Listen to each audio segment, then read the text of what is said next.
ಬಿಡುವಿನ ಸಮಯದಲ್ಲಿ ಕೃತಿಕಾ ಕುಟೀರ YouTube channel ನೋಡ್ತಾ ಇರುವಂತಹ ಎಲ್ಲರಿಗೂ ಕೃತಿಕಾ ಕಡೆಯಿಂದ ವೆಲ್ಕಮ್.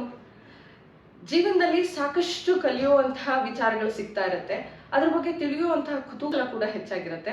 ಆದರೆ ಪರ್ಟಿಕ್ಯುಲರ್ ಆಗಿ ಒಂದು ವಿಷಯನ ತಗೊಂಡು ನಾವು ನಮ್ಮ ಜೀವನದ ಹೆಜ್ಜೆಯನ್ನ ಇಡಬೇಕು ಅಂತ ಅಂದಾಗ ಸಾಕಷ್ಟು ಪ್ರಶ್ನೆಗಳು ಮೂಡ್ ಬರುತ್ತೆ. ಅದಕ್ಕೆ ಒಂದು ಉತ್ತರ ಅಂತ ಅಂದ್ರೆ ಗುರುಗಳಿದ್ದಾಗ ಮಾತ್ರ ಸಿಗುತ್ತೆ ಅಂತ ಹೇಳ್ತಾರೆ. ಆದ್ರೆ ಈಗಿನ ದಿನದಲ್ಲಿ ಪ್ರತಿ ಒಂದು ಹೆಜ್ಜೆಯಲ್ಲೂ ಸೆಲ್ಫ್ ಲರ್ನಿಂಗ್ ಇದೆ. ಯಾಕೆ ಬೇರೆಯವ್ರನ್ನ ಕೇಳಬೇಕು? ಯೂಟ್ಯೂಬ್ ಚಾನಲ್ಸ್ ಇದೆ, ಸಾಕಷ್ಟು ಇಂಟರ್ನೆಟ್ ಇನ್ಫಾರ್ಮೇಶನ್ಸ್ಗಳಿದೆ. ಸೊ ಇದೆಲ್ಲ ಇದ್ದಾಗ ನಾವೇ ನೋಡಿ ಕಲಿತು ನಾವೊಂದು ಜೀವನದಲ್ಲಿ ಒಂದು ಉನ್ನತ ಸ್ಥಾನಕ್ಕೆ ನಿಲ್ಲಬಹುದಲ್ವಾ ಅಂದ್ರೆ ಸಾಕಷ್ಟು ಜನ 99% ಹೀಗೆ ಅನ್ಕೊಂಡು ಬಿದ್ದಿರೋರು ಜಾಸ್ತಿ. ಆದ್ರೆ 1% ಏಳಿಗೆಯನ್ನ ಸಾಧಿಸಿ ಒಂದು ಉನ್ನತ ಸ್ಥಾನದಲ್ಲಿ ಕೂತಿದ್ದಾರೆ. ಅಂಥದ್ರಲ್ಲಿ ನಮ್ಮ ಮೈಸೂರಿನಲ್ಲಿ ಸಕ್ಸಸ್ಫುಲ್ ಎಂಟರ್ಪ್ರೆನ್ಯೂರ್ ಆಗಿ ನಿಂತಿರುವಂತಹ ಅರುಣ್ ಸೋಲಾರ್ ಅಂದ್ರೆ ಅರುಣ್ ಸರ್ ನನ್ನ ಇವತ್ತಿನ ಕೃತಿಕಾ ಕುಟೀರ ಯೂಟ್ಯೂಬ್ ಚಾನಲ್ ನಲ್ಲಿ ಅತಿಥಿಯಾಗಿ ಬಂದಿದ್ದಾರೆ. ಸರ್ ಆತ್ಮೀಯವಾದ ಸ್ವಾಗತ. ಮೊದಲಿಗೆ ಅರುಣ್ ಇದ್ದವರು ಅರುಣ್ ಸೋಲಾರ್ ಆಗಿ ಒಂದು ಪ್ರತಿನಿಧಿಯಾಗಿ ನಿಲ್ಲೋಕೆ ಎಷ್ಟು ವರ್ಷ ಬೇಕಾಯ್ತು ಮೇಡಮ್? ಈಗ ನಾನು ಒಂದು ಈ ಅರುಣ್ ಸೋಲಾರ್ ಅನ್ನೋ ಒಂದು ಇದರಲ್ಲಿ ಇದುವರೆಗೆ ನಾನು ಬಂದಿರೋದ್ರಲ್ಲಿ ಸುಮಾರು ಈಗ 23 ವರ್ಷ 24ನೇ ವರ್ಷದಲ್ಲಿ ನಾನು ಕಾಲಿಡ್ತಾ ಇದ್ದೇನೆ. ಸೊ 2002ನೇ ಇಸ್ವಿಯಿಂದ ನಾವು ಸ್ವಂತ ಅರುಣ್ ಸೋಲಾರ್ ಅನ್ನೋ ಒಂದು ಇದನ್ನು ನಾವು ಮಾಡ್ತಾ ಇದ್ದೀವಿ. ಈಗ 23ನೇ ವರ್ಷ ಇದೆ. ಓಕೆ, ಮೂಲತಃ ನೀವು ಎಲ್ಲಿಯವರು ಸರ್? ಮೈಸೂರವರೇನಾ? ಮೇಡಮ್ ನಾನು ಮೈಸೂರಿನವರೇ. ನಮ್ಮ ಸ್ವಂತ ಊರು ಬಂದು ನಮ್ಮ ನೇಟಿವ್ ಪ್ಲೇಸ್ ಬಂದು ರಾವಲ್ದೂರ್ ಅಂತ, ಪ್ರಿಯಾಪಟ್ಟಣ ತಾಲೂಕು. ಸೊ ನಾನು ಪ್ರೈಮರಿ ಎಜುಕೇಶನ್ ಎಲ್ಲ ಮಾಡಿದ್ದು KR ನಗರ.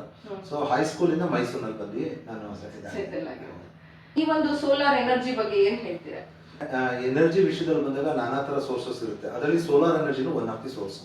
ಸೊ ಈಗ ಏನಾಗುತ್ತೆ ಅಂತಂದ್ರೆ ಬೇರೆದಕ್ಕೆಲ್ಲ ನಿಮ್ಗೆ ಏನಾಗುತ್ತೆ ಅಂತಂದ್ರೆ ನೀವು ಯಾವುದೇ ಒಂದು ಇದು ತಗೊಳ್ಬೇಕಾದ್ರೂ ಅದ್ರ ಇನ್ನೊಂದು ಇದ್ರ ಮೇಲೆ ಡಿಪೆಂಡ್ ಆಗಿರ್ತೀರಾ, ಅಥವಾ ಕೆಲವೊಂದು ಅದಕ್ಕೆ ಒಂದು ರಾ ಮೆಟೀರಿಯಲ್ಸ್ ಇರ್ಬೋದು ಅಥವಾ ಇನ್ನೊಂದು ಅದೆಲ್ಲ ಬೇಕಾಗುತ್ತೆ. ಈ ಸೋಲಾರ್ ಎನರ್ಜಿ ಅಂತ ಬಂದ ತಕ್ಷಣ ಬೇರೆ ಏನೂ ಇದಿಲ್ಲ, ಡೈರೆಕ್ಟ್ ಸೂರ್ಯನಿಂದ ನಿಮ್ಗೆ ಎಲ್ಲ ಎನರ್ಜಿ ಬರೋಂಥದ್ದು. ಸೊ ಹಾಗಾಗಿ ಇದಾಗ ಏನಾಗುತ್ತೆ ಅಂತಂದ್ರೆ ಇದಕ್ಕೆ ಯಾವುದೇ ತರದ್ದು ಎಕ್ಸ್ಪೆನ್ಸಸ್ ಇರಲ್ಲ. ಸೊ ಫ್ರೀಯಾಗಿ ಸಿಗೋಂಥದ್ದನ್ನ ಯುಟಿಲೈಸ್ ಮಾಡ್ಕೊಳ್ಳೋದು ಒಂದು ಸೋಲಾರ್ ಎನರ್ಜಿ ಅಂತ ಹೇಳಲಿಕ್ಕೆ ಇಷ್ಟಪಡ್ತೀನಿ. ಓಕೆ, ಸೊ ಫಸ್ಟ್ ನೀವು ಹೇಳಿದ್ರಿ KR ನಗರಲ್ಲಿ ಓದ್ತಾ ಇದ್ರಿ, ಮೈಸೂರಿಗೆ ಬಂದ್ರಿ ಅಂತ. ಮೈಸೂರಿಗೆ ಬರೋ ಕಾರಣ ಏನು ಸರ್? ಮೇಡಮ್ ಆಕ್ಚುಲಿ ಬೇಸಿಕಲಿ ನಮ್ಮ ಫ್ಯಾಮಿಲಿ ಬಂದು ನಮ್ಮ ಫಾದರ್ KSRTC ನಲ್ಲಿ ಇದ್ರು. ಸೊ ಅವರು ಮೈಸೂರು KR ನಗರದಲ್ಲಿ ಇದ್ರು. ಮತ್ತೆ ನನ್ಗೇನು ಅಂತ ಪ್ರೈಮರಿ ಎಜುಕೇಶನ್ ಆದ್ಮೇಲೆ ಮೈಸೂರಿನಲ್ಲಿ ಹೈಸ್ಕೂಲ್ಗೆ ಸೇರಿಸಬೇಕು ಅಂತ ನಮ್ಮ ಪೇರೆಂಟ್ಸ್ ಇದಿತ್ತು. ಸೊ ಹಾಗಾಗಿ ಮೈಸೂರಿಗೆ ಬಂದೆ. ಬಟ್ ನಾನು ಹೈಸ್ಕೂಲ್ ನಾನು JSS ನಲ್ಲಿ ಓದಿದೆ, ಸರಸ್ವತಿಪುರಂ JSS ನಲ್ಲಿ ಓದಿದೆ. ಬಟ್ ಅದಾದ್ಮೇಲೆ ನನಗೆ ಮೈಂಡಲ್ಲಿ ಏನಿತ್ತು ಅಂತಂದ್ರೆ ನಾನು ಒಂದು ಮೈಂಡಲ್ಲಿ ಕ್ರಿಮಿನಾಲಜಿ ಸೈಕಾಲಜಿ ಅನ್ನೋ ಒಂದು ಸಬ್ಜೆಕ್ಟ್ ತಗೊಳ್ಬೇಕು ಅನ್ನೋ ಒಂದು ಉದ್ದೇಶದಿಂದ ನಾನು PUC ನ ಆರ್ಟ್ಸ್ ಶಾರದಾ ವಿಲಾಸ್ ಕಾಲೇಜಲ್ಲಿ ಮುಗಿಸ್ದೆ. ಬಟ್ ಅದೇ ರೀತಿನಲ್ಲಿ ನಾನು ಕ್ರಿಮಿನಾಲಜಿ ಸೈಕಾಲಜಿ ಸಬ್ಜೆಕ್ಟ್ ತಗೋಬೇಕು ಅಂತ ಮಹಾರಾಜಾಸ್ ಕಾಲೇಜ್ ಜಾಯ್ನ್ ಆಗಿ ನಾನು ಡಿಗ್ರಿ ಇನ್ ಕ್ರಿಮಿನಾಲಜಿ ಸೈಕಾಲಜಿ ಡಿಗ್ರಿನೂ ತಗೊಂಡೆ. ಸೊ ಅದಾದ್ಮೇಲೆ PG diploma in marketing management course Karnataka open ಯೂನಿವರ್ಸಿಟಿನಲ್ಲೂ ಮಾಡಿದೆ. ಬಟ್ ಅದು ಮಧ್ಯದಲ್ಲಿ ನಾನು ಆಲ್ಮೋಸ್ಟ್ PUC ನಲ್ಲಿ ಇದ್ದಾಗ್ಲೇನೆ ನಾನು ವರ್ಕ್ ಮಾಡೋ ಒಂದು ಮೈಂಡ್ ಸೆಟ್ ಬಂದಿದ್ದೆ, ವರ್ಕ್ ಮಾಡ್ತಾ ಇದ್ದೆ. ನಾನು ಫಸ್ಟ್ ಬಿಸ್ನೆಸ್ಗೆ ಏನು ಬಂದಿರಲಿಲ್ಲ, ಫಸ್ಟ್ ನಾನು ವರ್ಕ್ ಮಾಡ್ತಾ ಇದ್ದೆ. ನಂದು ತುಂಬಾ ಸ್ಟ್ರಗಲ್ ಮಾಡಿ ಬಂದಿರೋ ಅಂತ ಒಂದು ಇದ್ರದ್ದು. ಯಾಕೆಂತಂದ್ರೆ ನಾನು PUC ಆಗಿ ಡಿಗ್ರಿ ಎಂಟ್ರಿ ಆಗ್ತಿದ್ದಾಗಲೇ ಪಾರ್ಟ್ ಟೈಮ್ ಕೆಲಸ ಮಾಡ್ತಾ ಇದ್ದೆ. ಮುರುಗಪ್ಪ ಎಲೆಕ್ಟ್ರಾನಿಕ್ಸ್ ಅಂತ ಒಂದು ಕಂಪ್ನಿನಲ್ಲಿ ಕೆಲಸ ಮಾಡ್ತಾ ಇದ್ದೆ. ನಂಗೆ ಅವಾಗ 500 ರೂಪೀಸ್ ಸ್ಯಾಲ್ರಿ. ಫಸ್ಟ್ ಸ್ಯಾಲ್ರಿ 500 ರೂಪಾಯಿ ಸಂಬಳದಲ್ಲಿ. ಇಲ್ಲ ಮೇಡಮ್, ನನ್ಗೆ ಹೇಳ್ಬೇಕು ಅಂತಂದ್ರೆ ನಮ್ಮ ಒಂದು ಟೈಮಲ್ಲಿ ಪಾಕೆಟ್ ಮನಿ ಅದಕ್ಕಿಂತ ನಮ್ಗೆ ಆ ಟೈಮಲ್ಲಿ ನೀಡ್ ಇತ್ತು. ಇವನ್ ಮನೆಯಲ್ಲೂ ನಮ್ಗೆ ನಮ್ಮ ಅರ್ನಿಂಗ್ಸ್ ಅಲ್ಲೂ ಒಂದು ಇದು ಬೇಕಾಗಿರೋ ಒಂದು ಸನ್ನಿವೇಶ ಇತ್ತು. ಸೊ ಹಾಗಾಗಿ ನಮ್ಗೇನಾಗುತ್ತೆ ಅಂತಂದ್ರೆ ನಮಗೂ ಒಂದು ಎಜುಕೇಶನ್ಗಾಗ್ಲಿ ಅಥವಾ ಇನ್ನೊಂದಕ್ಕಾಗ್ಲಿ ಎದಕ್ಕಾದ್ರೂ ಅಥವಾ ಬೇರೆ ಏನೇ ಒಂದು ಮಾಡ್ಬೇಕು ಅಂತಂದ್ರೂ ನಾವು ಇನ್ನೊಬ್ಬರ ಮೇಲೆ ಡಿಪೆಂಡ್ ಆಗೋದು ಬೇಡ ಅಂದ್ಬಿಟ್ಟು ಜೊತೆಗೆ ನಾವೇ ಒಂದೇನೋ ಅರ್ನ್ ಮಾಡೋಣ ಅಂತ ಸ್ಟಾರ್ಟ್ ಮಾಡಿದ್ದು. ನಾನು ಸುಮಾರು ಕಂಪ್ನಿಗಳಲ್ಲಿ ಕೆಲಸ ಮಾಡಿದೆ.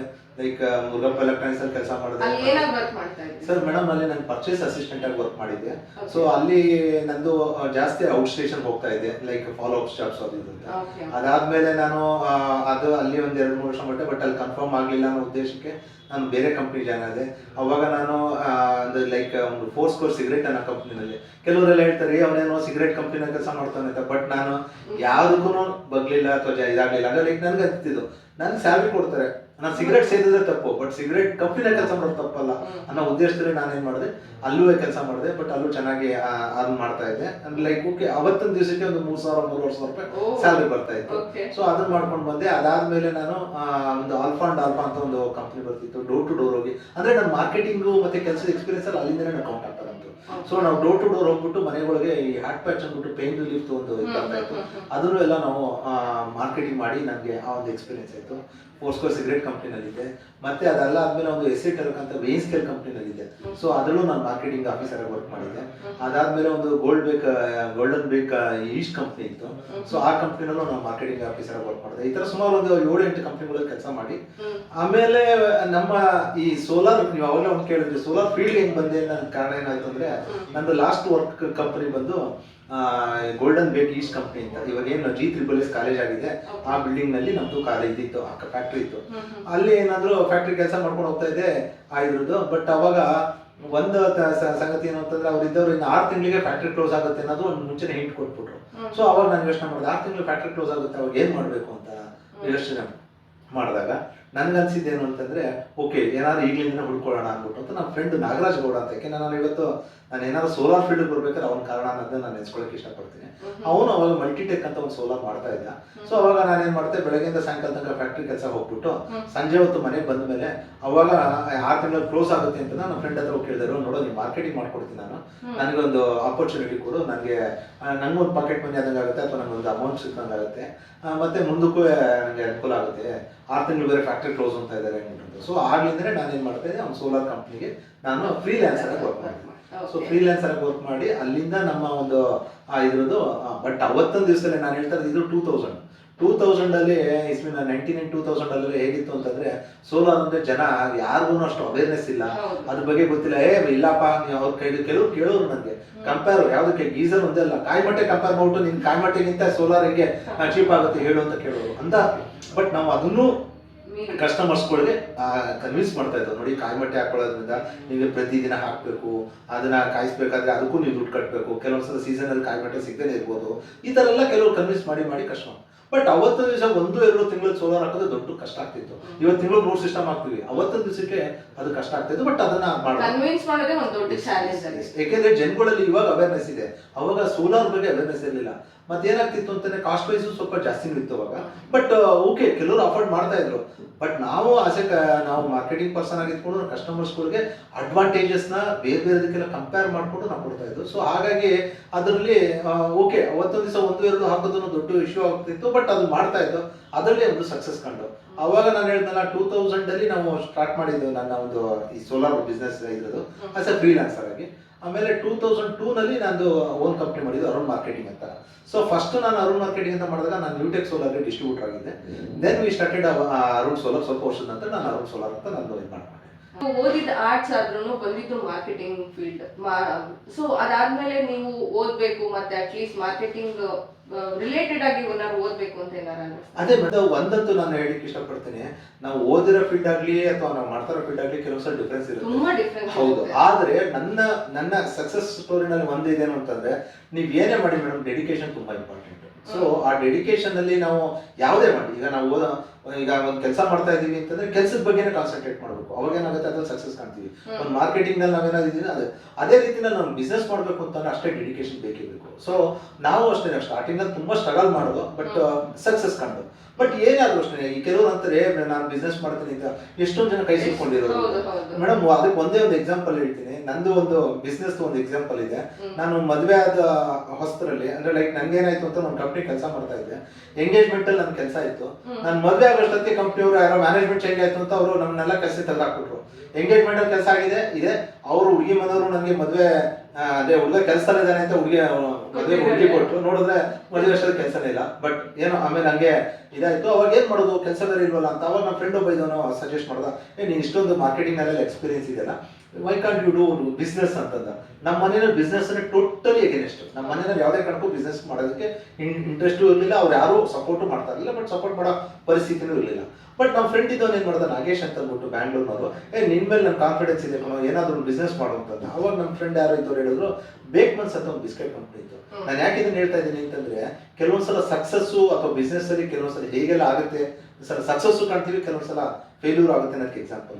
ಅವಾಗ ನಾನೇನ್ ಮಾಡಿದೆ, ಆ ಕಂಪ್ನಿನಲ್ಲಿ ಇದು ಡಿಸ್ಟ್ರಿಬ್ಯೂಷನ್ ಶಿಪ್ ಇತ್ತು. ನಮ್ಮ ಫ್ರೆಂಡ್ ಅವಾಗ 1 ಲಕ್ಷ ರೂಪಾಯಿ ಅವ್ನು ಇನ್ವೆಸ್ಟ್ ಮಾಡ್ದ. ನನ್ನ ಹತ್ರ ₹1 ದುಡ್ಡಿಲ್ಲ. ಬಟ್ ನಾನು ಹೇಳಿದಂಗೆ ನಾನು ವರ್ಕ್ ಮಾಡ್ಕೊಡ್ತೀನಿ, ನಿನ್ನ ನನ್ನ ವಿಶ್ವಾಸ ಇಟ್ಟಿರೋಕ್ಕೆ ಬಿಸ್ನೆಸ್ ಮಾಡೋಣ, ಬನ್ನಿ ಏನು ಶೇರ್ ಮಾಡ್ಕೋಣ ಅಂತ ಮಾಡೋದು. ಬಟ್ ನೀವು ನಂಬಲ್ಲ, ಅಲ್ಲಿ ಹೇಗೆಲ್ಲ ಆಯ್ತು ಅಂತಂದ್ರೆ ಬಿಸ್ನೆಸ್ ಅಂತಂದ್ರೆ ಆ ಬೇಕ್ನೆಸ್ ಬಿಸ್ನೆಸ್ ಒಂದ್ ಲಕ್ಷ ಇನ್ವೆಸ್ಟ್ ಮಾಡಿದ್ರು, ಸ್ಟಾಕು ಬಂತು, ಎಲ್ಲ ಬಂತು. ಡಿಸ್ಟ್ರಿಬ್ಯೂಟ್ ಮಾಡಿದ್ರೆ ಅಂಗಡಿಗಳು ಹೋದ್ರೆ ಎಲ್ಲರೂ 1,000 ರೂಪಾಯಿ ಹಾಕು, 2,000 ರೂಪಾಯಿ ಹಾಕು, ಐಟಮ್ 3,000 ರೂಪಾಯಿ ಹಾಕು ಅಂತೆಲ್ಲ ಐಟಮ್ ಹಾಕಿಸ್ಕೊಳ್ತಾರೆ. ಪೇಮೆಂಟ್ಗೆ ಅಂತ ಹೋದ ತಕ್ಷಣ ಅಲ್ಲಿ ಕೊಡ್ತಿದ್ದು 50 ರೂಪಾಯಿ, 100 ರೂಪಾಯಿ, 50 ರುಪೀಸ್, 100 ರುಪೀಸ್ ಅಂದ್ರೆ ಅಷ್ಟೇ ಕೊಡೋದು. ಅದು ಏನೋ ಮಂಗಳವಾರ ಕೊಡಲ್ಲ, ಶುಕ್ರವಾರ ಕೊಡಲ್ಲ, ಸಂಜೆ ಹೊತ್ತು ಕೊಡಲ್ಲ, ದೀಪಾವಳಿ ಕೊಡಲ್ಲ, ಈ ತರ ಎಲ್ಲ. ಅಂದ್ರೆ ನಾನು ಯಾಕೆ ಇದನ್ನ ಹೇಳ್ತೀನಿ ಅಂತಂದ್ರೆ ಬಿಸ್ನೆಸ್ ಎಷ್ಟು ಕಷ್ಟ ಇದೆ ಅನ್ನೋದಕ್ಕೆ ಅಂತ ನೋಡ್ತೀನಿ. ಫ್ರಾಕ್ಷನ್ ಆಫ್ 3 months ಅಲ್ಲಿ I lost around 30,000 to 40,000 rupees loss ಆಯ್ತು. ಪೇಮೆಂಟೇ ಬರ್ತಾ ಇಲ್ಲ, ಕೊಡಲ್ಲ ಅಂತ ಗೊತ್ತಾಯ್ತು, ಆ ಥರ ಆಯ್ತು. ಆಮೇಲೆ ನಾನು ಯೋಚನೆ ಮಾಡಿದೆ, ಇದು ನಮ್ಗಲ್ಲ ಬಿಸ್ನೆಸ್. ಫಸ್ಟಿಗೆ ನಮ್ಮ ಮನೆಯವರು ಬಿಸ್ನೆಸ್ ಅಂದ್ರೆ ಬೇಡ ಅಂತಿದ್ರು. ಜೊತೆಗೆ ನಮ್ಮ ಬ್ಯಾಡ್ ಲಕ್ಕಿಗೆ ಇದು ಹಿಂಗಾಯ್ತು. ನಮ್ಮ ಫ್ರೆಂಡ್ಗೆ ಹೇಳಿದೆ, ನಿಂದೇ ದುಡ್ಡಾದ್ರೂ ಲಾಸ್ ಮಾಡೋಕೆ ನಂಗೆ ಇಷ್ಟ ಇಲ್ಲ, ಕೆಲಸ ಇಲ್ಲದೆ ಇದ್ರೂ ಪರವಾಗಿಲ್ಲ, ಅಟ್ಲೀಸ್ಟ್ ಈ ಲಾಸ್ ಆಗಲ್ಲ ಅನ್ನೋ ಒಂದು ಉದ್ದೇಶದಿಂದ ಕಡೆ ನಾನು ಏನು ಮಾಡಿದೆ, ಬಿಸ್ನೆಸ್ ನ ವೈಂಡ್ ಅಪ್ ಮಾಡ್ಬಿಟ್ಟು ಇದು ಮಾಡಿದೆ. ಆಮೇಲೆ ಅದೇ ರೀತಿ ಲಾಸ್ಟ್ ಅಲ್ಲಿ ಒಂದು ಎಸೆಟ್ ಇದು ಗೋಲ್ಡನ್ ಬೇಕ್ ಅಂತ ಹೇಳಿದ್ರೆ ಆ ಈಸ್ಟ್ ಕಂಪ್ನಿ ಕೆಲಸ ಸಿಕ್ತು ಅಂತ ಅಲ್ಲಿ ಹೋದೆ. ಬಟ್ ನಾನು ಅವಾಗಲೇ ನಿಮ್ಗೆ ಹೇಳ್ದಂಗೆ 6 ತಿಂಗಳಲ್ಲಿ ಕ್ಲೋಸ್ ಮಾಡ್ತೀನಿ ಅಂದ್ರು. ಅಲ್ಲಿಂದ ನಾನು ಸೋಲಾರ್ ಫೀಲ್ಡ್. ನೆಕ್ಸ್ಟ್ ಓಕೆ, ನಾನು ಒಂದು ಬಿಸ್ನೆಸ್ ಸೆಟಪ್ ಮಾಡೋಣ ಅಂತ ಬಂದಾಗ ಥಾಟ್ ಮಾರ್ಕೆಟಿಂಗ್ ಏಜೆನ್ಸಿ ಮಾಡ್ಬೋದಿತ್ತು, ಅಡ್ವರ್ಟೈಸಿಂಗ್ ಏಜೆನ್ಸೀಸ್ ಮಾಡ್ಬೋದಾಗಿತ್ತು, ಅಥವಾ ಬೇರೆ ಬಿಸ್ನೆಸ್ ಗಳು ಮಾಡ್ಬೋದಾಗಿತ್ತು. ಯಾಕೆ ನೀವು ಈ ಒಂದು ಸೋಲಾರ್ ಎನರ್ಜಿನ ಸೆಲೆಕ್ಟ್ ಮಾಡಿ ಯಾವ ಧೈರ್ಯದ ಮೇಲೆ ಕಾಲಿಟ್ರಿ? ಏನು ಅಂತಂದ್ರೆ ಜನಗಳಿಗೆ ಅಷ್ಟು ಅವೇರ್ನೆಸ್ ಇರಲಿಲ್ಲ. ಬಟ್ ನನ್ಗೆ ಅವಾಗ ಗ್ಯಾರಂಟಿ ಇತ್ತು ಮುಂದೆ ಫ್ಯೂಚರ್ ಇದ್ದೇ ಇದೆ ಇದಕ್ಕೆ ಅಂತ. ಸೊ ಯಾಕೆ ಅಂತಂದ್ರೆ ನಾವು ಅವಾಗಲೇ ಹೇಳಿದಂಗೆ ಇದರಲ್ಲಿ ಯಾವುದೇ ತರದ್ದು ಲಾಸ್ ಆಗೋದು ಅಥವಾ ಇನ್ನೊಂದು ಏನೂ ಇಲ್ಲ. ಏನೇ ಇನ್ವೆಸ್ಟ್ ಮಾಡಿದ್ರು ಅಥವಾ ಇನ್ನೊಂದು ಮಾಡಿದ್ರು ನಮ್ಮ ಸ್ಕಿಲ್ ತೋರಿಸ್ಬೇಕು ಅಷ್ಟು ಬಿಟ್ಟರೆ ಬೇರೆ ಏನೇನಿಲ್ಲ. ಅಂದ್ರೆ ನಮ್ಮ ಮಾರ್ಕೆಟಿಂಗ್ ಸ್ಕಿಲ್. ಸೊ ಜೊತೆಗೆ ಏನು ಅಂತಂದ್ರೆ ಜನಗಳಿಗೆ ಒನ್ಸ್ ಅವೇರ್ನೆಸ್ ಸ್ವಲ್ಪ ಇದಾಯ್ತು ಅಂತಂದ್ರೆ ಮುಂದಕ್ಕೆ ಡೆಫಿನೆಟ್ ಆಗಿ ಬಿಸ್ನೆಸ್ ಆಗೇ ಆಗುತ್ತೆ ಅಂತ ನಾನು ಅವಾಗ ಹೇಳಿದೆ. ತಿಂಗಳಿಗೆ 1-2 ಸಿಸ್ಟಮ್ ಮಾಡ್ಬೇಕಾದ್ರೆ ತುಂಬಾ ಕಷ್ಟ ಆಗ್ತಿತ್ತು ಅದನ್ನ. ಬಟ್ ಇವತ್ತು ಅದಕ್ಕೆ ಚೆನ್ನಾಗಿ ಮಾಡ್ಕೊಂಡು ಸೇಲ್ ಮಾಡ್ತಾ ಇದೀವಿ. ಬಟ್ ಅದ್ರದ್ದು ಸಕ್ಸಸ್ ಇವಾಗ ನಮ್ಗೆ ತೋರಿಸ್ತಾರೆ. ಬಿಸ್ನೆಸ್ ಸ್ಟಾರ್ಟ್ ಮಾಡ್ಬೇಕಾದ್ರೆ ರಿಸರ್ಚ್ ಅಂತ ಇದೆಯಲ್ಲ, ಹೇಗ್ ರಿಸರ್ಚ್ ಮಾಡಿದ್ರಿ? ಯಾವ ತರ ರಿಸರ್ಚ್ ಮಾಡಿದ್ರೆ ನಮ್ಗೆ ಇದ್ರ ಬಗ್ಗೆ ಕಾನ್ಫಿಡೆನ್ಸ್ ಜಾಸ್ತಿ ಆಗುತ್ತೆ? ಯಾಕಂದ್ರೆ ಯಾರು ಬಂದು ನಿಮ್ಗೆ ಹೇಳ್ಕೊಡಲ್ಲ. ಗುರುಗಳಾದ್ರೆ ಪಾಠದಲ್ಲಿ ಹೇಳ್ಕೊಡ್ತಾರೆ, ಹಿಂಗ್ ಓದಿದ್ರೆ ಈ ತರ ಆನ್ಸರ್ ಬರೀಬಹುದು ಅಂತ. But when it comes to a business ಯಾರು ನಿಮ್ಗೆ ಹೇಳ್ಕೊಡಲ್ಲ. ಯಾಕಂದ್ರೆ ಎಲ್ಲದೂ ಅವ್ರದೇ ಆದ ಲೈವ್ಲಿಹುಡ್ ಇರುತ್ತೆ. ಸೊ ರಿಸರ್ಚ್ ಹೇಗ್ ಮಾಡ್ಬೇಕು ಒಂದು ಬಿಸ್ನೆಸ್ ಸೆಟಪ್ ಮಾಡ್ಬೇಕಂದ್ರೆ? ಯಾರ್ಯಾರು ಬಿಸ್ನೆಸ್ಗೆ ಹೋಗ್ಬೇಕು ಅಂತಂದ್ರೆ ಜನರಲ್ ಆಗಿ ಯೋಚನೆ ಮಾಡ್ಬೇಕಾಗಿರುತ್ತೆ ಅಂತಂದ್ರೆ ಸುಮಾರು ಬ್ಯಾಕ್ವರ್ಕ್ ಮಾಡ್ಬೇಕಾಗತ್ತೆ ನಾವು. ಸೊ ಏನಾಗುತ್ತೆ ಅಂತಂದ್ರೆ ಒಂದು ಬಿಸ್ನೆಸ್, ಈಗ ನಾನಾದ್ರೂ ಅಷ್ಟೇ, ಈಗ ನಾನು ಬಿಸ್ನೆಸ್ ಮಾಡ್ಬೇಕಾದ್ರೆ ನಾನು ಫಸ್ಟ್ ಎಲ್ಲ ನೋಡಿದೆ, ಓಕೆ ಸೋಲಾರ್ ಫೀಲ್ಡ್ಗೆ ಬರ್ಬೇಕು ಅಂತಂದ್ರೆ. ಬಟ್ ಆದ್ರೆ ಈಗ ನಾನು ಎಷ್ಟೊಂದು ಜನ ಅವಾಗ ಬಂದಿದ್ರು ಹೊರಟೋದ್ರೆ, ಅಯ್ಯೋ ಯಾರಪ್ಪ ನಮ್ಮ ಮನೆಗೆ ಹೋಗಿ ಕೇಳಬೇಕು, ಒಂದೊಂದು ಸುತ್ತಿದ್ರು. ಅಯ್ಯೋ ನೀವು ನಂಬಲ್ಲ, ಒಬ್ರು ಕಸ್ಟಮರ್ ಅವ್ರ ಹೆಸರು ಹೇಳಿಕ್ಕೆ ಇಷ್ಟಪಡಲ್ಲ, ಯಾವ ತರ ನಾನು ಸ್ಟ್ರಗಲ್ ಮಾಡಿದ್ದೀನಿ ಅನ್ನೋದಕ್ಕೆ. ರಾಮಕೃಷ್ಣ ಐಬ್ಲಾಕ್ ನಲ್ಲಿ ಈಸ್ ಲೆಕ್ಚರರ್, ಪ್ರೊಫೆಷನಲ್ ಲೆಕ್ಚರರ್. ಅವ್ರ ಮನೆಗೆ ಎಲ್ಲರೂ ಅದೇ ಹೇಳ್ತಾ ಇದ್ರು, ಅವ್ರನ್ನ ಕನ್ವಿನ್ಸ್ ಮಾಡಕ್ಕಾಗಲ್ಲ ಹಾಗೆ ಹೀಗೆ ಅಂತ. ಬಟ್ ನನ್ನ ಚಾಲೆಂಜ್ ಹೆಂಗಿತ್ತು ಅಂತಾನೆ, ಯಾರು ಕನ್ವಿನ್ಸ್ ಮಾಡಕ್ಕಾಗಲ್ಲ ಅಂತ ಹೇಳಿದ್ರೆ ಅಂಥವ್ರು ಕನ್ವಿನ್ಸ್ ಮಾಡ್ಬೇಕು ಅನ್ನೋದು ನನ್ನ ಒಂದು ಉದ್ದೇಶ ಇತ್ತು. ನೀವು ನಂಬಲ್ಲ ಮೇಡಮ್, 23 ಟೈಮ್ಸ್ ಅವ್ರ ಮನೆಗೆ ಹೋಗಿದ್ದೀನಿ. ಪ್ರತಿ ಸಲನೂ ಅವರು ಒಂದೊಂದ್ಸಲ ಓಕೆ ಬಂದಾಗ, ಹೌದಾ ಸೋಲಾರ ಯಾವ ಕೆಪಾಸಿಟಿ ಬರುತ್ತೆ, ಹೌದಪ್ಪ ಹಿಂಗೆ ಅದು ಮಾಡ್ಕೊಂಡ್ರೆ ನನ್ಗೇನು ಅನುಕೂಲ ಆಗುತ್ತೆ, ನಾನು ಗೀಸರ್ ಹಾಕ್ಬಿಟ್ಟಿದ್ದೀನಿ, ಗೀಸರ್ಗೂ ಇದಕ್ಕೂ ಗೀಸರ್ ಯಾವಾಗಲೂ 24/7 ಹಾಟ್ ವಾಟರ್ ಬರುತ್ತೆ, ಇದಕ್ಕೆ ಯಾಕೆ ಇನ್ವೆಸ್ಟ್ ಮಾಡಬೇಕು ಆ ಥರ ಒಂದ್ಸಲ ಕಳಿಸೋದು. ಆಮೇಲೆ ಹೇಳೋದು ಇಷ್ಟೊಂದು ಕಾಸ್ಟ್ ಆಗುತ್ತಾ, ಏನ್ ಕೊಡ್ತಾರೆ, ಬ್ಯಾಂಕ್ ಲೋನ್ ಕೊಡ್ತಾರೆ, ಇವತ್ತಿನ ಏನೋ ಸಲಪ, ಈ ತರ ಹೇಳಿ 23 ಸಲ. ಬಟ್ ಒಂದು ಸಕ್ಸಸ್ ಏನು ಅಂತಂದ್ರೆ ಕಡೆಗೆ ಒಬ್ಬನೇ ಸೋಲಾರ್ ಹಾಕ್ತೇವೆ. ಅದು ನನ್ನ ಒಂದು ಸಕ್ಸಸ್. ಯಾಕೆ ಅಂತಂದ್ರೆ ಆ ತರ ಕಸ್ಟಮರ್ಗಳಿಗೆ ನಾವು ಕನ್ವಿನ್ಸ್ ಮಾಡಿ. ಮತ್ತೆ ಯಾವುದೇ ಬಿಸ್ನೆಸ್ ಅಲ್ಲಾದ್ರೂ ಅಷ್ಟೇ ಮೇಡಮ್, ನಾನು ಹೇಳ್ತದ್ದು ಇನ್ವಾಲ್ವ್ಮೆಂಟ್ ತುಂಬಾ ಇಂಪಾರ್ಟೆಂಟ್, ಮತ್ತೆ ಫಾಲೋ ಅಪ್ಸ್. ಈಗ ಏನಾಗುತ್ತೆ, ಕೆಲವ್ರೆ ನಾನು ಆಸ್ ಎ ಬಿಸ್ನೆಸ್ ಮ್ಯಾನ್ ನಾನು ಯೋಚನೆ ಮಾಡೋದೇನು ಗೊತ್ತಾ, ಕಸ್ಟಮರ್ಸ್ ಗಾಡ್. ಅವರು ಬೈಲಿ, ಅವ್ರು ಏನೇ ಮಾಡಲಿ, ಅಥವಾ ಅವ್ರು ನಮ್ಮ ಬಗ್ಗೆ ಯಾವ ಥರದಲ್ಲ ಅಕಸ್ಮಾತ್ ಕೆಟ್ಟದಾಗಿ ಹೇಳಿದ್ರು ನಾವು ಅದನ್ನ ಸ್ವಲ್ಪ ಪಾಸಿಟಿವ್ ಆಗಿ ತಗೊಂಡು ನಾವು ಅದನ್ನ ಬಿಸ್ನೆಸ್ ಅಲ್ಲಿ ಇದು ಮಾಡಿದ್ರೆ ಅವಾಗ ಏನಾಗುತ್ತೆ, ನಾವು ಮುಂದುವರಿಕೆ ಆಗುತ್ತೆ ಅನ್ನೋಕ್ಕೆ ನಾನು ಇಷ್ಟಪಡ್ತೀನಿ. ಆಗೆಲ್ಲ ಏನಿತ್ತು ಅಂತಂದ್ರೆ 2000 ಟೈಮ್ನಲ್ಲೆಲ್ಲ ಏನಿತ್ತು ಅಂತಂದ್ರೆ, ನಿಮ್ಗೆ ಒಂದಿದೆ ಹೇಳಲಿಕ್ಕೆ ಇಷ್ಟಪಡ್ತೀನಿ. ಅವಾಗೆಲ್ಲ ಸೋಲಾರ್ ಇಂಡಸ್ಟ್ರೀಸ್ ತುಂಬಾ ಏನ್ ಜಾಸ್ತಿ ಇರಲಿಲ್ಲ. ನನಗೆ ಗೊತ್ತಿದ್ದಂಗೆ ಅವಾಗ ಒಂದು ದೊಡ್ಡ ಇಂಡಸ್ಟ್ರೀಸ್ ಅಂತಾನೆ ಸ್ವಲ್ಪ ಸೋಲಾರ್ ಇದರಿಂದ ಒಂದು 10-12 ಕಂಪ್ನಿಗಳು ಮಾತ್ರ ಇತ್ತು. ಇವತ್ತು ಎಕ್ಸಾಂಪಲ್ ಹೇಳಲಿಕ್ಕೆ ಇಷ್ಟಪಡ್ತೀನಿ, ಮೋರ್ ದನ್ 500 ಕಂಪ್ನೀಸ್ ಇದೆ, 500 ಕಂಪ್ನಿಗಳು ಬರುತ್ತೆ. ಸೊ ಈ ತರ ಒಂದು ಇದ್ರದ್ದಿದೆ, ಅಂದ್ರೆ ಸಣ್ಣ ಪುಟ್ಟದ್ದು ಎಲ್ಲ ಸೇರಿಸಿ ಲೀಡಿಂಗ್ ಕಂಪ್ನಿಗಳು ಈಗ ಒಂದು 50 ಕಂಪ್ನಿ ಇದೆ. ಬಟ್ ಅವತ್ತೊಂದು ದಿವಸದಲ್ಲಿ ಏನಾಗಿತ್ತು ಅಂತಂದ್ರೆ, ನಾವು ಈ ಸೋಲಾರ್ ಇಂಡಸ್ಟ್ರಿಗೆ ಬಂದಾಗ ಆ ಕಂಪ್ನೀಸ್ಗಳು ಮತ್ತೆ ನಮ್ಗೆ ಅದ್ರಲ್ಲಿ ಏನು ಅಂತಾರೆ ಕ್ವಾಲಿಟಿ, ಅವ್ರು ಹೇಗೆ ಇದು ಮಾಡ್ತಾರೆ, ಮತ್ತೆ ಎಲ್ಲದಕ್ಕೆ ಮೇನ್ ಏನ್ ಗೊತ್ತಾ madam, service. This are all service oriented product, ಬೇರೆದ್ರಲ್ಲೆಲ್ಲ. ಈಗ ಏನಾಗುತ್ತೆ, ಸೋಲಾರ್ ವಾಟರ್ ಹೀಟರ್ ಇರ್ಬೋದು, ಅವತ್ತಿನ ದಿವಸಕ್ಕೆ ಅವಾಗೆಲ್ಲ ಸೋಲಾರ್ ರೂಫ್ ಟಾಪ್ ಬಂದಿರಲಿಲ್ಲ. ಸೋಲಾರ್ ವಾಟರ್ ಹೀಟರ್ ಅಂದ್ರೆ ತುಂಬಾ ಕಡಿಮೆ. ಅವಾಗ ಸೋಲಾರ್ ವಾಟರ್ ಹೀಟರ್ ಸಕ್ಸಸ್ ತುಂಬಾ ಕಂಡಿತ್ತು. ಅವಾಗ ಏನಾಯ್ತು, ಎಲ್ಲರೂ ಇವಾಗ ನೋಡಿ ಎಲ್ಲಾರ ಮನೆಗಳ ಮೇಲೂ ಸೋಲಾರ್ ವಾಟರ್ ಹೀಟರ್ ಇರ್ತಾರೆ. ಆದ್ರೆ ಅವಾಗ ಸ್ಟಾರ್ಟಿಂಗ್ ನಲ್ಲಿ ಸೋಲಾರ್ ವಾಟರ್ ಅಷ್ಟು ಇರ್ಲಿಲ್ಲ, ಏನನ್ನೋ ಒಂದು ಕೇಳೋ ಪರಿಸ್ಥಿತಿ ಇತ್ತು. ಬಟ್ 2000 ಇಂದ ಈಚೆಗೆ ಹಂಗೆ ಬೆಳೀತು. ಎವ್ರಿ ಇಯರ್ 100% ಇರುತ್ತೆ ಸೋಲಾರ್. ಮತ್ತೆ ಈಗ ಗೌರ್ಮೆಂಟ್ ನವರು ಕಂಪಲ್ಸರಿ ಮಾಡಿದ್ದಾರೆ, ಹೊಸ ಮನೆ ಕಟ್ಬೇಕಾದ್ರೆ ಸೋಲಾರ್ ವಾಟರ್ ಹೀಟರ್ ಹಾಕ್ಲೇಬೇಕು ಅಂತ ಮಾಡಿದೆ. ಯಾಕೆಂದ್ರೆ ಅದೊಂದು ಅಡ್ವಾಂಟೇಜಸ್ ಆಗಿದೆ. ಈಗ ನಿಮ್ ಗೀಸರ್ ಕಂಪೇರ್ ಮಾಡ್ಕೊಂಡು ಅಥವಾ ಬೇರೆ ಯಾವ್ದು ಕಂಪೇರ್, ಇವನ್ ಕಾಯಿ ಬಟ್ಟೆ ಕಂಪೇರ್ ಮಾಡ್ಕೊಂಡು ಸೋಲಾರ್ ಬೆಸ್ಟ್ ಅಂತ ಪ್ರೂವ್ ಆಗೋದಿದೆ. ಆ ತರ ಒಂದು ಇದರಲ್ಲಿ ನಿಮ್ಗೆ ಸೋಲಾರ್ ತುಂಬಾ ಸಕ್ಸಸ್ ಕಂಡಿದೆ. ಬಟ್ ನಾನು ಆ ಟೈಮಲ್ಲಿ ಒಂದು ಡಿಸಿಷನ್ ತಗೊಂಡೆ, ಒಂದು ಬಿಸ್ನೆಸ್ ಮಾಡ್ಬೇಕು ಅಂತ ಅಂದ್ಬಿಟ್ಟು. ಬಿಸ್ನೆಸ್ಗಿಂತ ನಾನು ಫಸ್ಟಿಗೆ ಹೇಳ್ಬೇಕು ಅಂತ ನಾನು ಬಿಸ್ನೆಸ್ ಮಾಡ್ಬೇಕು ಅಂತ ನಾನು ಬಿಸ್ನೆಸ್ ಮಾಡಿದ್ದಲ್ಲ ಇದು. ಬಟ್ ಅದಾಗೆ ಬಂದಿದ್ದು ಅಂತ ಹೇಳಿಕ್ಕೂ ನಾನು ಏನ್ ಮಾಡ್ತೀನಿ, ಯಾಕೆ ಅಂತಂದ್ರೆ ಅದು ಬಂದಿದ್ದು ಕರೆಕ್ಟಾಗಿ ನಾನು ಯುಟಿಲೈಸ್ ಮಾಡ್ಕೊಂಡೆ. ಈಗ ನಾನು ಅವಾಗಲೇ ಹೇಳಿದೆ, ನಮ್ಮ ಫ್ರೆಂಡ್ ನಾಗರಾಜ್ ಗೌಡ ಅವರ ಕಂಪ್ನಿನಲ್ಲಿ ಫ್ರೀಲಾನ್ಸರ್ ವರ್ಕ್ ಮಾಡ್ತಿದ್ದೆ ಅಂತ. ಬಟ್ ಹೇಗಾಗುತ್ತೆ ಕೆಲವೊಂದ್ಸಲ ನೀವು ಸಕ್ಸಸ್ಫುಲ್ ಬಿಸ್ನೆಸ್ ಮ್ಯಾನ್ ಅಥವಾ ಸಕ್ಸಸ್ಫುಲ್ ಮಾರ್ಕೆಟಿಂಗ್ ಪರ್ಸನ್ ಅಂತಂದ್ರೆ ಆಫರ್ಸ್ ಕೊಟ್ಟು ಕೆಲವೊಂದ್ಸಲ ಬಿಡ್ಕೊಂಡಿರ್ಬೋದು.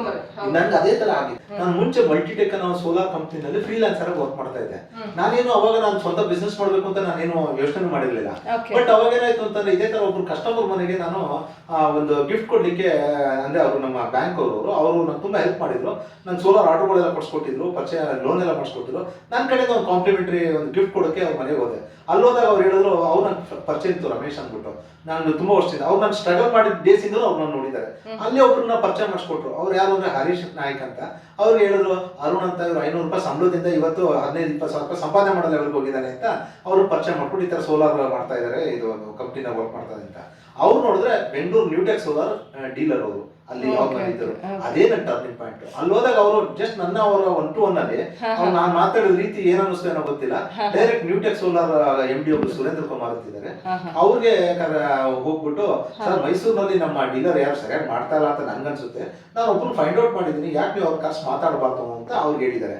ಹಾಗಾಗಿ Newtech solar MD Surendra Kumar ಅವರು ನನ್ನನ್ನು ಕರ್ಸಿದ್ರು. ಕರ್ಸಿದಾಗ ಅವರು ಅವ್ರ ಜೊತೆ ಮಾತಾಡಿದಾಗ ನನ್ನ ಅವರ ಒಂದು 1-to-1 ಅಲ್ಲಿ ಅವರು ಇಮಿಡಿಯೇಟ್ ಆಗಿ ನಾನು ಹೇಳಿದೆ, ಸರ್ ನನಗೆ ಯಾವುದೇ ತರದ ಇನ್ವೆಸ್ಟ್ಮೆಂಟ್ ದುಡ್ಡಿಲ್ಲ, ಏನೂ ಇಲ್ಲ, ಬಟ್ ಐ ಕ್ಯಾನ್ ಬಿಸ್ನೆಸ್ ಮಾಡಕ್ ಆಗೋದು, ಇಷ್ಟು ಇಂಟ್ರೆಸ್ಟ್ ಅಂತದೆ, ಬಟ್ ದುಡ್ಡಿಲ್ಲ ಅಂತಂದೆ. ಬಟ್ ಅವ್ರು ನನ್ಗೆ ಏನು ದುಡ್ಡು ಬೇಡ, ಏನು ಬೇಡ, ನೀವು ಮಾತುಕತೆನೆಲ್ಲ ಗೊತ್ತಾಗುತ್ತೆ, ನೀವು ಎಷ್ಟು ಹಾನೆಸ್ಟ್ ಆಗಿದ್ದೀರಾ, ಜೊತೆಗೆ ನಿಮ್ಮ ವರ್ಕ್ ಎಕ್ಸ್ಪೀರಿಯನ್ಸ್ ಎಲ್ಲ ಗೊತ್ತಾಗ್ತಾ ಇದೆ, ಸ್ಟ್ರೈಟ್ ಅವೇ ನಿಮ್ಗೆ ಮೈಸೂರಿಗೆ ಡೀಲರ್ಶಿಪ್ ಕೊಡ್ತೀವಿ, ಸೊ ನೀವು ತಗೊಳ್ಳಿ ಅಂತಂದ್ರು. ವಿತೌಟ್ ಈವನ್ ಸಿಂಗಲ್ ಪೈ ನನಗೆ ಡೀಲರ್ಶಿಪ್ ಸಿಕ್ತು. 2002 ಈವನ್ ಫೆಬ್ರವರಿ 22 ಫಸ್ಟ್ ಫ್ಲೋರ್ ಬಂದಿದ್ದು, ಅದನ್ನು ನನ್ಗೆ ಜ್ಞಾಪಕ ಇದೆ. ಸೊ 2002 ನಲ್ಲಿ ನನ್ನ ಕೆರಿಯರ್ ಸ್ಟಾರ್ಟ್ ಆಗಿದ್ದು. ಬಟ್ ನೀವು ನಂಬಲ್ಲ ಮೇಡಮ್, ಆ ಸೋಲಾರ್ ಫೀಲ್ಡ್ ಅಲ್ಲೇ ನಾನು ಎಷ್ಟು ಮುಂದುವರೆದಿದ್ದೀನಿ ಅಥವಾ ಏನಾದ್ರು ಅಚೀವ್ ಮಾಡಿದ್ದೀನಿ ಅನ್ನೋದಕ್ಕೆ ತುಂಬಾ ಕಷ್ಟಪಟ್ಟು ಡೇಸ್ಗಳನ್ನ ಈ ಸೋಲಾರ್ ಫೀಲ್ಡ್ ಬಂದ್ಮೇಲೆ ನಾನು ಈಸಿಯಾಗಿ ನನ್ನ ಲೈಫ್ ಸ್ಟೈಲ್ ಚೇಂಜ್ ಆಯ್ತು. ಸೊ ಆಪರ್ಚುನಿಟಿ ಅನ್ನೋದು ಬಂದಾಗ ಗ್ರಾಬ್ ಮಾಡಿ ಹೇಗೆ ಯೂಸ್ ಮಾಡ್ಕೋಬೇಕು, ಅದು ಆಕ್ಚುಯಲ್ ಬಿಸ್ನೆಸ್ ಹೇಳೋ ಪ್ರಕಾರ. ಹೌದು, ಖಂಡಿತ. ಯಾಕೆ ಅಂತಂದ್ರೆ ಕೆಲವೊಂದ್ಸಲ ಆಪರ್ಚುನಿಟಿ ಬರುತ್ತೆ, ನಾವು ಅದನ್ನ ಆಪರ್ಚುನಿಟಿ ಯುಟಿಲೈಸ್ ಮಾಡ್ಕೊಳ್ಳಿಲ್ಲ ಅಂತಂದ್ರೆ ಸಕ್ಸಸ್ ಕಾಣಕ್ ಕಷ್ಟ ಆಗುತ್ತೆ. ಹೌದು ಸರ್, ನಿಮ್ದು ಬರೀ ಸೋಲಾರ್ ವಾಟರ್ ಹೀಟರ್ ಅಲ್ಲದೆ, ಈಗ ನೀವಾಗ್ಲೇ ಮಾತಾಡ್ತಾ ಹೇಳ್ತಾ ಇದ್ರಿ ಎಲ್ಲಾ ಕಡೆ solar roof top. First of all ಈ ರೂಫ್ ಟಾಪ್ ಬಗ್ಗೆ ಒಂದಷ್ಟು ಮಾಹಿತಿಗಳನ್ನ ಮೇಡಮ್. ಸೋಲಾರ್ ರೂಫ್ ಟಾಪ್ ಅಂತಂದ್ರೆ ಇವಾಗ ಏನಾಗುತ್ತೆ ಅಂತಂದ್ರೆ, ನಿಮ್ಗೆ ಇವಾಗ ನಾನು ಅವಾಗಲೇ ಹೇಳಿದಂಗೆ solar water heater starting days ನಲ್ಲಿ ಅದು ಸ್ವಲ್ಪ ಅವೇರ್ನೆಸ್ ತುಂಬಾ ಕಡಿಮೆ ಇತ್ತು. ಬಟ್ ಇವತ್ತೊಂದು ದಿವಸ ನಾನು ಅವಾಗ ಹೇಳಿದಂಗೆ ತುಂಬಾ ಎಲ್ಲಾ ಮನೆಗಳಲ್ಲೂ ಸೋಲಾರ್ ವಾಟರ್ ಹೀಟರ್ ಕಂಪಲ್ಸರಿ ಹಾಕಿ ಹಾಕ್ತಾರೆ. ಅದೇ ರೀತಿಯಲ್ಲಿ ಈಗ ಸೋಲಾರ್ ರೂಫ್ ಟಾಪ್ ಅಷ್ಟೇ. ಈಗ ನೀವು ಒಂದು 10 ವರ್ಷಕ್ಕೆ ಮುಂಚೆ ತಗೊಂಡ್ರೆ ನಿಮಗೆ ಸೋಲಾರ್ ರೂಫ್ ಟಾಪ್ ಅಷ್ಟೊಂದು ಇರಲಿಲ್ಲ. ಬಟ್ ಇತ್ತೀಚಿನ ದಿನಗಳಲ್ಲಿ ಸೋಲಾರ್ ರೂಫ್ ಟಾಪ್ ತುಂಬಾ ಚೆನ್ನಾಗಿ ಹೋಗ್ತಾ ಇದೆ. ಇವಾಗ ನಾವು ಅದನ್ನು ಸಹ ಮಾಡ್ತಾ ಇದ್ವಿ, solar roof top. So solar roof top ಅಂತಂದಾಗ ನಿಮ್ಗೆ ಏನಾಗುತ್ತೆ ಅಂತಂದ್ರೆ, ರೂಫ್ ಟಾಪ್ ಅಂತ ಹೇಳಿದಾಗ ಅದೇ ತೋರಿಸುತ್ತೆ ಮೇಲ್ಗಡೆ ಸೋಲಾರ್ ಅನ್ನ ಪ್ಯಾನೆಲ್ಸ್ ನಾವು ಮನೆ ಮೇಲ್ಗಡೆ ಅಳವಡಿಸಿ ಅದರಿಂದ ಬರುವಂತ ಎನರ್ಜಿನ ನೀವು ಎರಡಿದೆ ಅದರಲ್ಲಿ, ಒಂದು ಆನ್ ಗ್ರಿಡ್, ಇನ್ನೊಂದು ಆಫ್ ಗ್ರಿಡ್. ಆನ್ ಗ್ರಿಡ್ ಅಂತಂದ್ರೆ ನೀವು ಪವರ್ ಜನರೇಟ್ ಮಾಡ್ತೀರಾ, ಗ್ರಿಡ್ ಕೊಟ್ಬಿಡ್ತೀರಾ. ಅದಕ್ಕೆ ಒಂದು ಸಿಸ್ಟಮ್ ಇದೆ ನಮ್ಮಲ್ಲಿ, ನಾವು ಅದನ್ನ ಇದು ಮಾಡ್ತೀವಿ. ಅಂದ್ರೆ ಅದಕ್ಕೆ ಇನ್ವರ್ಟರು, ಮತ್ತೆ ನಿಮ್ಗೆ ACDP, DCDP, ಮತ್ತೆ ಅದಕ್ಕೊಂದು ಬೈ ಡೈರೆಕ್ಷನ್ ಮೀಟರ್ ಅಂತ ಇರುತ್ತೆ. ಸೊ ಏನ್ ಮಾಡ್ತೀರಾ, ನೀವು ರೂಫ್ ಟಾಪ್ ಅಲ್ಲಿ ಜನರೇಟ್ ಮಾಡ್ತೀರಾ, ಪವರ್ ಜನರೇಟ್ ಮಾಡ್ಬಿಟ್ಟು ಥ್ರೂ ಇನ್ವರ್ಟರ್ ಬಂದ್ಬಿಟ್ಟು ಅದೇನಾಗುತ್ತೆ ನಿಮ್ಗೆ ಡೇ ಟೈಮ್ ಅಲ್ಲಿ, ಎಕ್ಸಾಂಪಲ್ ನೋಡಿ, ಇವಾಗ ಡೇ ಟೈಮ್ ಅಲ್ಲಿ ಲೈಟ್ಸ್ ಉಳಿತಾ ಇದೆ, ಅದು ಇವಾಗ ಸೋಲಾರ್ ಇಂದನೇ ಬರುತ್ತೆ, ಸೋಲಾರ್ ಹಾಕಿದ್ರೆ ರೂಫ್ ಟಾಪ್. ಮಿಕ್ಕಿದ ಏನಾಗುತ್ತೆ ಅದೆಲ್ಲ ಗ್ರಿಡ್ ಹೋಗ್ತಾ ಇರುತ್ತೆ. ಗ್ರಿಡ್ ಹೋಗ್ಬೇಕಾದ್ರೆ ಅದರಲ್ಲಿ ಒಂದು ಬೈ ಡೈರೆಕ್ಷನ್ ಮೀಟರ್ ಅಂತ ಇರುತ್ತೆ. ಆ ಬೈ ಡೈರೆಕ್ಷನ್ ಮೀಟರ್ ನಲ್ಲಿ ನಿಮ್ದು ಎಷ್ಟು ಜನರೇಟ್ ಮಾಡಿದ್ರಿ, ಎಷ್ಟು ಎಕ್ಸ್ಪೋರ್ಟ್ ಮಾಡಿದ್ರಿ, ಪ್ರತಿಯೊಂದು ರೆಕಾರ್ಡ್ ಆಗಿರುತ್ತೆ. ಸೊ ಅದು ಏನಾಗುತ್ತೆ, ಚೆಸ್ಕಾಮ್ ಅಥವಾ ಬೆಸ್ಕಾಮ್ ಏನಿರುತ್ತೆ, ಎಸ್ಕಾಮ್ಗಳು ಅಂದ್ರೆ ಎಲೆಕ್ಟ್ರಿಸಿಟಿ ಬೋರ್ಡ್, ಅವರು ಏನ್ ಮಾಡ್ತಾರೆ, ಅದನ್ನು ಮಾನಿಟರಿಂಗ್ ಮಾಡ್ತಾರೆ. ನೀವು ತಿಂಗಳಾದ್ಮೇಲೆ ನೀವು ಟೋಟಲ್ ಏನ್ ಯೂಸ್ ಮಾಡ್ಕೊಂಡಿದ್ದೀರಾ ಇದ್ರದ್ದು KEB ಇಂದ, ಅದನ್ನ ಒಂದ್ ಕಡೆ ಕ್ಯಾಲ್ಕುಲೇಟ್ ಮಾಡ್ಕೊಳ್ತಾರೆ. ನೀವು ಎಷ್ಟು ಟೋಟಲ್ ರೂಫ್ ಟಾಪ್ ಇಂದ ಜನರೇಟ್ ಮಾಡಿದ್ದೀರಾ ಅದನ್ನ ಕ್ಯಾಲ್ಕುಲೇಟ್ ಮಾಡ್ಕೊಳ್ತಾರೆ. ಸೇ ಎಕ್ಸಾಂಪಲ್, ಇವಾಗ ಒಂದು 3 ಕಿಲೋವ್ಯಾಟ್ ಹಾಕೊಳ್ತು ಅಂತಂದ್ರೆ ಮನೆಯಲ್ಲಿ 3 ಕಿಲೋವ್ಯಾಟ್ ಹಾಕೊಳ್ತು ಅಂತಂದ್ರೆ ನಿಮಗೆ ಪರ್ ಡೇ ಒಂದು 12 ಯೂನಿಟ್ ಜನರೇಟ್ ಆಗುತ್ತೆ, 12 ಯೂನಿಟ್ಸ್. ಸೊ ತಿಂಗಳಿಗೆ 360 ಯೂನಿಟ್ಸ್ ಜನರೇಟ್ ಆಗುತ್ತೆ. ಒಂದು ತಿಂಗಳಲ್ಲಿ ನೀವು ಎಲೆಕ್ಟ್ರಿಸಿಟಿ ಬಿಲ್ ಲೆಕ್ಕ ಹಾಕೊಂಡಾಗ ನೀವು 150 ಯೂನಿಟ್ಸ್ ನೀವು ಯೂಸ್ ಮಾಡ್ಕೊಂಡಿದ್ರೆ ನಿಮ್ಮ ಓನ್ ಯೂಸ್ಗೆ ಅನ್ಕೊಂಡ್ರೆ 360 ಅಂತಂದ್ರೆ ಇನ್ನು ಬ್ಯಾಲೆನ್ಸ್ ನಿಮಗೆ 210 ಯೂನಿಟ್ಸ್ ಏನಿದೆ ಅದಕ್ಕೆ ಅವರು ನಿಮಗೆ ಅವರೇ ದುಡ್ಡು ಕೊಡ್ತಾರೆ. ಯಾರು KEB ಅವರು ನಿಮ್ಮ ಅಕೌಂಟ್ ದುಡ್ಡು ಕೊಡ್ತಾರೆ. ಫಸ್ಟ್ ನೀವೇನು ಯೂಸ್ ಮಾಡೋದು ಅದಕ್ಕೆ ಫ್ರೀ. ನೀವು ಮಿಕ್ಕಿದ ಏನಿರುತ್ತೆ ನೀವು ಎಕ್ಸ್ಪೋರ್ಟ್ ಮಾಡಿರ್ತೀರ, ಅದಕ್ಕೆ ಅವ್ರದ್ದು ಏನು ಚಾರ್ಜಸ್ ಇರುತ್ತೆ ಇಟ್ಕೊಂಡು ಮಿಕ್ಕಿದ ಅವರು ನಿಮ್ಮ ಅಕೌಂಟ್ ದುಡ್ಡು ಹಾಕ್ತಾರೆ. ಇದು ಆನ್ ಗ್ರಿಡ್. ಇನ್ನೊಂದಿದೆ ಆಫ್ ಗ್ರಿಡ್ ಅಂತ. ಆಫ್ ಗ್ರಿಡ್ ಅಲ್ಲಿ ಏನಾಗುತ್ತೆ ಅಂತಂದ್ರೆ ನಿಮಗೆ ಪವರ್ ಜನರೇಟ್ ಮಾಡ್ತೀರಾ, ನೀವು ಓನೇ ಯೂಸ್ ಮಾಡ್ತೀರಾ, ಅದಕ್ಕೆ ಬ್ಯಾಟ್ರಿ ಬೇಕು, ಬ್ಯಾಟ್ರಿ ಬ್ಯಾಂಕ್ ಬೇಕು. ಅಂದ್ರೆ ಬ್ಯಾಟ್ರಿನಲ್ಲಿ ಸ್ಟೋರೇಜ್ ಆಗುತ್ತೆ, ಪವರ್ ಜನರೇಟ್ ಆಗುತ್ತೆ, ಬ್ಯಾಟ್ರಿ ಸ್ಟೋರೇಜ್ ಆಗುತ್ತೆ. ಇದು ಆಫ್ ಗ್ರಿಡ್. ಸೊ ಇದು ಸಾಮಾನ್ಯ ಸಿಟಿಗಳಲ್ಲಿ ನಾವೇನ್ ಮಾಡ್ತೀವಿ, ಆಫ್ ಗ್ರಿಡ್ ನ ಜಾಸ್ತಿ ಸಜೆಸ್ಟ್ ಮಾಡೋಣ. ನಾವು ಈ ಆಫ್ ಗ್ರಿಡ್ ನ ನಾವು ಯಾವ್ದಾದ್ರು ರೂರಲ್ ಸೈಡು ಮತ್ತೆ ಫಾರ್ಮ್ ಹೌಸಸ್ ಇಂಥ ಕಡೆ ನಾವು ಹೇಳ್ತೀವಿ. ಯಾಕಂದ್ರೆ ಎಲ್ಲಿ ನಿಮ್ಮ ಪವರ್ ಫೇಲ್ಯೂರ್ ಜಾಸ್ತಿ ಇರುತ್ತೋ ಅಂತ ಕಡೆಗೆ ನಾವು ಆಫ್ ಗ್ರಿಡ್ ನ ಸಜೆಸ್ಟ್ ಮಾಡ್ತೀವಿ. ಆಫ್ ಗ್ರಿಡ್ ಅಲ್ಲಿ ಏನ್ ಮಾಡ್ತಾರೆ, ನೀವು ಜನರೇಟ್ ಮಾಡ್ತಾರೆ, ನೀವೇ ಯೂಸ್ ಮಾಡ್ತೀವಿ. ನಾವು ಹೇಗೆ ಆಫ್ ಗ್ರಿಡ್ ನ ಹೇಗೆ ಸಜೆಸ್ಟ್ ಮಾಡ್ತೀವಿ ಅಂತಂದ್ರೆ ನಿಮ್ದು ಲೋಡ್ ಕ್ಯಾಲ್ಕುಲೇಷನ್ ಮಾಡ್ತೀವಿ. ಅಂದ್ರೆ ನಿಮ್ದು ಯೂಸೇಜ್ ಎಷ್ಟಿರುತ್ತೆ ಅದಕ್ಕಂತೆ ನಾವು ಡಿಸೈನ್ ಮಾಡಿ ನಿಮ್ಗೆ ಸಜೆಸ್ಟ್ ಮಾಡ್ತೀವಿ. ಅದು 1 ಕಿಲೋವಾಟ್ ಬೇಕಾ, 2 ಕಿಲೋವಾಟ್ ಬೇಕಾ, ಈ ತರ. ಅದೇ ರೀತಿನ ನಿಮ್ಗೆ ಆನ್ ಗ್ರಿಡ್ ಬಗ್ಗೆ ಹೇಳ್ಬೇಕು ಅಂತಂದ್ರೆ ಪವರ್ ಜನರೇಷನ್ ಆಗಿ ಇದ್ರದ್ದು ನಾವು ಗ್ರಿಡ್ ಕೊಡ್ತಾ ಇದೀವಲ್ಲ, ಅದ್ರಲ್ಲಿ ಏನು ಅಂತಂದ್ರೆ ನಿಮ್ಗೆ ಏನು ನಿಮ್ ಸ್ಯಾಂಕ್ಷನ್ ಲೋಡ್ ಅಂತ ಹೇಳ್ತೀವಿ. ನಿಮ್ಮ ಮನೆ ಎಕ್ಸಾಂಪಲ್, ನಿಮ್ಮ ಮನೆ ಒಂದು 30-40 ಮನೆ ಇತ್ತು, 3 ಕಿಲೋವಾಟ್ ಸ್ಯಾಂಕ್ಷನ್ ಲೋಡ್ ಇತ್ತು ಅಂತಂದ್ರೆ ನೀವು 3 ಕಿಲೋವಾಟ್ ಹಾಕೋಬಹುದು. ಇನ್ನು ಕೆಲವರು ಅಂತಾರೆ ಇಲ್ಲ ನಾನು ಎಲೆಕ್ಟ್ರಿಕ್ ಕಾರ್ ತಗೊಳ್ಳೋ ಐಡಿಯಾ ಇದೆ, ಮುಂದೆ ಜಾಸ್ತಿ ಬೇಕಾಗಬಹುದು, ಅವಾಗ ನಾನು 5 ಕಿಲೋವಾಟ್ ಹಾಕೋಬೇಕು ಅಂದ್ರೆ ಮಾಡ್ಬೋದಾ ಅಂತ. ನಿಮ್ಗೆ ಇದು 3 ಕಿಲೋವಾಟ್ ಇರುತ್ತೆ, 5 ಕಿಲೋವಾಟ್ ಹಾಕೋಬೇಕು ಅಂದ್ರೆ ಮಾಡ್ಬೋದು. ಏನಾದ್ರೆ ಎನ್ಹಾನ್ಸ್ ಮಾಡ್ಬೇಕು, ಅದನ್ನ ಎನ್ಹಾನ್ಸ್ ಮಾಡ್ಬೇಕು, ಮಾಡ್ಬೋದು, ಅದು ಆಪ್ಷನ್ ಇದೆ. ಮತ್ತೆ ಇವಾಗೆಲ್ಲ ನಿಮ್ಗೆ ಗೊತ್ತಿದ್ದಾಗೆ ಸಬ್ಸಿಡಿ ಉಂಟು ಗೌರ್ಮೆಂಟ್ ಇಂದ. ಪ್ರಧಾನ ಮಂತ್ರಿ ಅವ್ರದ್ದು ಇದ್ರದ್ದು ಮುಫ್ತ್ ಸೂರ್ಯಗರ್ ಅನ್ನೋ ಒಂದು ಸ್ಕೀಮ್ ಮಾಡಿದ್ದಾರೆ. ಅದರ ಲೆಕ್ಕದಲ್ಲಿ ನಿಮಗೆ ಪ್ರಧಾನ ಮಂತ್ರಿ ಸ್ಕೀಮ್ ಅಲ್ಲಿ ನಿಮಗೆ 78,000 rupees ತನಕ, 70,000 to 78,000 rupees ತನಕ ಸಬ್ಸಿಡಿ ಬರುತ್ತೆ. ಈಗ ಎಕ್ಸಾಂಪಲ್ 3 ಕಿಲೋವಾಟ್ ನೀವು ಸೋಲಾರ್ ರೂಫ್ ಟಾಪ್ ಹಾಕ್ತೀನಿ ಅಂತಂದ್ರೆ ಒಂದು 2,20,000 rupees ಖರ್ಚಾಗುತ್ತೆ ಅಂತಂದ್ರೆ 70,000 78,000 rupees ಇವರೇ ಕೊಟ್ಬಿಡ್ತಾರೆ ಸಬ್ಸಿಡಿ. ಮತ್ತೆ ಎಲ್ಲ ಖರ್ಚುಗಳ ಕಳೆದು ನಿಮ್ಗೆ ಅರೌಂಡ್ 1.5 lakhs ಅಲ್ಲಿ ನಿಮ್ಗೆ 3 ಕಿಲೋವಾಟ್ ಸೋಲಾರ್ ನ ಹಾಕಿ ಮನೆಗೆ ಮಾಡೋದು. ನಿಮ್ಮ ಮನೆಗೆ ಟೋಟಲಿ ಸೋಲಾರ್ ಫ್ರೀ ಮಾಡ್ಕೋಬಹುದು, ಅಂದ್ರೆ ಎಲೆಕ್ಟ್ರಿಸಿಟಿ ಬಿಲ್. ಮತ್ತೆ ನಿಮ್ಗೆ ಅದಕ್ಕೆ ಲೋನ್ ಉಂಟು ಗೌರ್ಮೆಂಟ್ ಇಂದ, ಅದು ಒಂದಿದೆ. ಓನ್ಲಿ 7%, 7.5% ಅಲ್ಲಿ ಗೌರ್ಮೆಂಟ್ ಇಂದ ಇಂಟ್ರೆಸ್ಟ್ ಸಬ್ಸಿಡಿ ಲೋನ್ ಸಹ ಇದೆ, ಎಲ್ಲ ನ್ಯಾಷನಲ್ ಬ್ಯಾಂಕ್ ಅಲ್ಲೂ ಸಿಗುತ್ತೆ. ಮತ್ತೆ ಇದನ್ನೆಲ್ಲ ಮಾಡ್ಬೇಕು ಅಂತಂದ್ರೆ ಅಪ್ರೂವ್ಡ್ ವೆಂಡರ್ಸ್ ಅಂತ ಮಾಡ್ಬೇಕು. ಅಂದ್ರೆ government of India MNRE approved vendors. ನಮ್ಮ Arun solar one of the MNRE approved vendor. Okay. So rooftop ಗಳನ್ನ ನಾವು ಸಿಟಿಗಳಲ್ಲಿ ನೋಡಿದ್ವಿ, ಬಟ್ ಇತ್ತೀಚಿನ ದಿನಗಳಲ್ಲಿ ಹಳ್ಳಿಗಳಲ್ಲೂ ಕೂಡ ಒಂದಷ್ಟು ಸೋಲಾರ್ ಪ್ಯಾನಲ್ಸ್ ಗಳನ್ನ ಹಾಕ್ತಿದ್ದಾರೆ. ಅದು ಏನು ಸರ್ ಆಗ್ತದೆ ಮೇಡಮ್? ಅದು ನಾನು ಅವಾಗಲೇ ಹೇಳಿದಂಗೆ ಹಳ್ಳಿಗಳಲ್ಲಿ ಮನೆಗಳಲ್ಲಿ ಹಾಕೊಳ್ಳೋದು ಅವ್ರ ಸೆಲ್ಫ್ ಇದಕ್ಕೋಸ್ಕರ. ಇನ್ನು ಕೆಲವುಗಳಲ್ಲಿ ನೀವು ನೋಡಿದಾಗ ಜಮೀನು ಅದೇನು ಅಂತಂದ್ರೆ ನಿಮ್ಗೆ ಅದು ಎಸ್ಪೆಷಲಿ ಹೇಗೆ ಇದು ಮಾಡ್ತಾರೆ ಅಂತಂದ್ರೆ ಫಸ್ಟ್ ಅವರು ಸೆಲೆಕ್ಟ್ ಮಾಡ್ಕೊಳ್ತಾರೆ ಜಾಗನ. ಯಾಕೆಂತಂದ್ರೆ ನಿಮಗೆ ಮ್ಯಾಕ್ಸಿಮಮ್ ಸನ್ಲೈಟ್ ಬೀಳಂತದ್ದು ಮತ್ತೆ ಜಾಸ್ತಿ ಅಂದ್ರೆ ನಿಮ್ಗೆ ಏರಿಯಾ ವೈಸ್ ಬೇಕಾಕೊಂಡಾಗ ನಿಮ್ಗೆ ಊಟಿ ತಕ್ಷಣ ಮೈಂಡ್ ಅಲ್ಲಿ ಚೀಲ್ಡ್ ಆಗ್ತದೆ. ಅದೇ ರೀತಿ ನೋಡಿ ಚಿತ್ರದುರ್ಗ ಆ ಕಡೆ ಹೋಗಿ ಅಲ್ಲಿ ಬಿಸಿಲು ಜಾಸ್ತಿ. ಸೊ ಅಂತ ಕಡೆ ನೀವು ಅಬ್ಸರ್ವ್ ಮಾಡಿರ್ಬೋದು, ಅಲ್ಲಿ ಜಾಸ್ತಿ ಇರುತ್ತೆ. ಅಲ್ಲಿ ಏನ್ ಮಾಡ್ತಾರೆ ಅಂತಂದ್ರೆ ನಿಮ್ಗೆ ಲ್ಯಾಂಡ್ಗಳಲ್ಲಿ ಪವರ್ ಜನರೇಟ್ ಮಾಡಿ ಅದೆಲ್ಲ ಏನು ಅಂತಂದ್ರೆ ನಿಮ್ಗೆ ಇದ್ರಲ್ಲಿ ಇರ್ತದೆ. ಅಂದ್ರೆ ಲೈಕ್ ನಿಮ್ಗೆ ಇಲ್ಲೆಲ್ಲ ಮನೆಗಳೆಲ್ಲ 3 ಕಿಲೋವಾಟ್ 5 ಕಿಲೋವಾಟ್ ಅದೆಲ್ಲ ನಿಮ್ಗೆ ಬೇರೆ ಬೇರೆ ಕೆಪಾಸಿಟಿ ಮೇಲೆ ಹೋಗುತ್ತೆ. ಅದೆಲ್ಲ 100 1000 ಆ ತರ ಲೆಕ್ಕದಲ್ಲಿ ಹೋಗುತ್ತೆ. ಸೊ ಹಾಗಾಗಿ ಏನಾಗುತ್ತೆ, ಅದು ಒಂದ್ ಕಡೆ ಪವರ್ ನ ಜನರೇಟ್ ಮಾಡಿ ಅದನ್ನ ಅವರು ಗ್ರಿಡ್ಗೆ ಕೊಟ್ಬಿಡ್ತಾರೆ. So grid so it one type of source of income. Yes of course. ಈಗ ಏನಾಗುತ್ತೆ ಅಂತಂದ್ರೆ ಈಗ ನೀವು ಕೆಲವರು ಯಾವ್ಯಾವ ತರ ಎಲ್ಲ ಇದೆ ಅಂತ ನಾನು ನಿಮ್ಗೆ ಹೇಳಿಕ್ಕೆ ಇಷ್ಟಪಡ್ತೀನಿ. ಈಗ ಏನಾಗುತ್ತೆ ಅಂತಂದ್ರೆ ಕೆಲವು ದೊಡ್ಡ ದೊಡ್ಡ ಇಂಡಸ್ಟ್ರಿ ಇರುತ್ತೆ, ಅವ್ರ ಇಂಡಸ್ಟ್ರಿ ಹತ್ರ ನಿಮ್ಗೆ ಏನಾಗುತ್ತೆ ಅಲ್ಲಿ ಅವ್ರ consumption of electricity will be very high, ಅದು ನಿಮ್ಗೆ ತುಂಬಾ ಇರುತ್ತೆ. ಹಂಗಿದ್ದಾಗ ಆ ಇದಕ್ಕೆ ಅವ್ರು ಏನ್ ಮಾಡಬಹುದು ಅಂತ ಆಪ್ಷನ್ ಹೆಂಗಿದೆ ಅಂತಂದ್ರೆ, ಅವರು ಇಂಡಸ್ಟ್ರಿ ಬಂದು ಕರ್ನಾಟಕದಲ್ಲಿ ಇರ್ಬೋದು ಅಥವಾ ಅವ್ರ ಇಂಡಸ್ಟ್ರಿ ಬಂದು ಡೆಲ್ಲಿನಲ್ಲಿ ಇರ್ಬೋದು, ಅವ್ರು ಒಂದು ಚಿತ್ರದುರ್ಗ ಪ್ಲಾಂಟ್ ಹಾಕ್ಬೋದು. ಪ್ಲಾಂಟ್ ಹಾಕಿ ಆ ಏನ್ ಜನರೇಟ್ ಮಾಡ್ತಾರೆ ಅದಷ್ಟನ್ನ ಇಲ್ಲಿ ಕೊಟ್ಬಿಡ್ತಾರೆ, ಅದು ಗ್ರಿಡ್ಗೆ. ಗ್ರಿಡ್ ಕೊಟ್ಟ ತಕ್ಷಣ ಅದೆಲ್ಲ ರೆಕಾರ್ಡ್ ಆಗುತ್ತೆ. ಆ ಗ್ರಿಡ್ ಕೊಟ್ಟ ತಕ್ಷಣ ಅವ್ರು ಏನ್ ಅಲ್ಲಿ ಕನ್ಸ್ಯೂಮ್ ಮಾಡಿರ್ತಾರೆ ಅದನ್ನ ನಿಮ್ಗೆ ಇದ್ ಮಾಡ್ಬೋದು. ಅಂದ್ರೆ ಆ ತರ ಒಂದು ಆಪ್ಷನ್ ಸಹ ಇದೆ.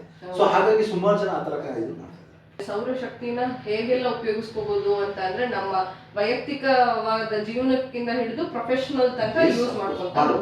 ಮತ್ತೆ ನಿಮ್ಗೆ ಸೋಲಾರ್ ರೂಫ್ ಟಾಪ್ ಅಲ್ಲಿ ಏನಾಗಿದೆ ಅಂತಾರೆ, ನಾನು ಅವಾಗಲೇ ಹೇಳಿದಂಗೆ ಇದು ಕಮರ್ಷಿಯಲ್ಗೂ ಹಾಕೋಬಹುದು ನಿಮ್ಗೆ ಮೇಲ್ಗಡೆ, ಮತ್ತೆ ನಿಮಗೆ ಮನೆಗಳಿಗೂ ಹಾಕೋಬಹುದು. ಮತ್ತೆ ಅದಷ್ಟೇ ಅಲ್ಲ, ಇವಾಗ ನಿಮ್ಗೆ ಸೋಲಾರ್ ಹೇಳ್ಬೇಕು ಅಂತಂದ್ರೆ ನಿಮ್ಗೆ ಗೊತ್ತು ಸೋಲಾರ್ ಪಂಪ್ ಇದೆ, ಸೋಲಾರ್ ಫೆನ್ಸಿಂಗ್ ಇದೆ. ಸೋಲಾರ್ ಪಂಪ್ ಅಲ್ಲಿ ಏನಾಗುತ್ತೆ ಅಂದ್ರೆ ಎಷ್ಟೊಂದು ಕಡೆಗಳಲ್ಲಿ ಹಳ್ಳಿಗಳಲ್ಲಿ ನಿಮ್ಗೆ ಗೊತ್ತು ಸಿಂಗಲ್ ಫೇಸ್ ಕರೆಂಟ್ ಕೊಡ್ತಾರೆ. ಇನ್ನೊಂದು ಅವ್ರಿಗೆ ಇದೆಲ್ಲ ಬೆಳೆ ಬೆಳಿಲಿಕ್ಕೆ ನಮ್ಗೆ ನೀರೊಂದು ಸಮಸ್ಯೆ ಆಗ್ಬಿಡ್ತಾರೆ ಹೀಗೆ ಅಂತ. ಸೊ ನಾವು ಎಷ್ಟೊಂದು ಕಡೆಗಳಲ್ಲಿ ಅದನ್ನ ಹಾಕಿದೀವಿ solar pump.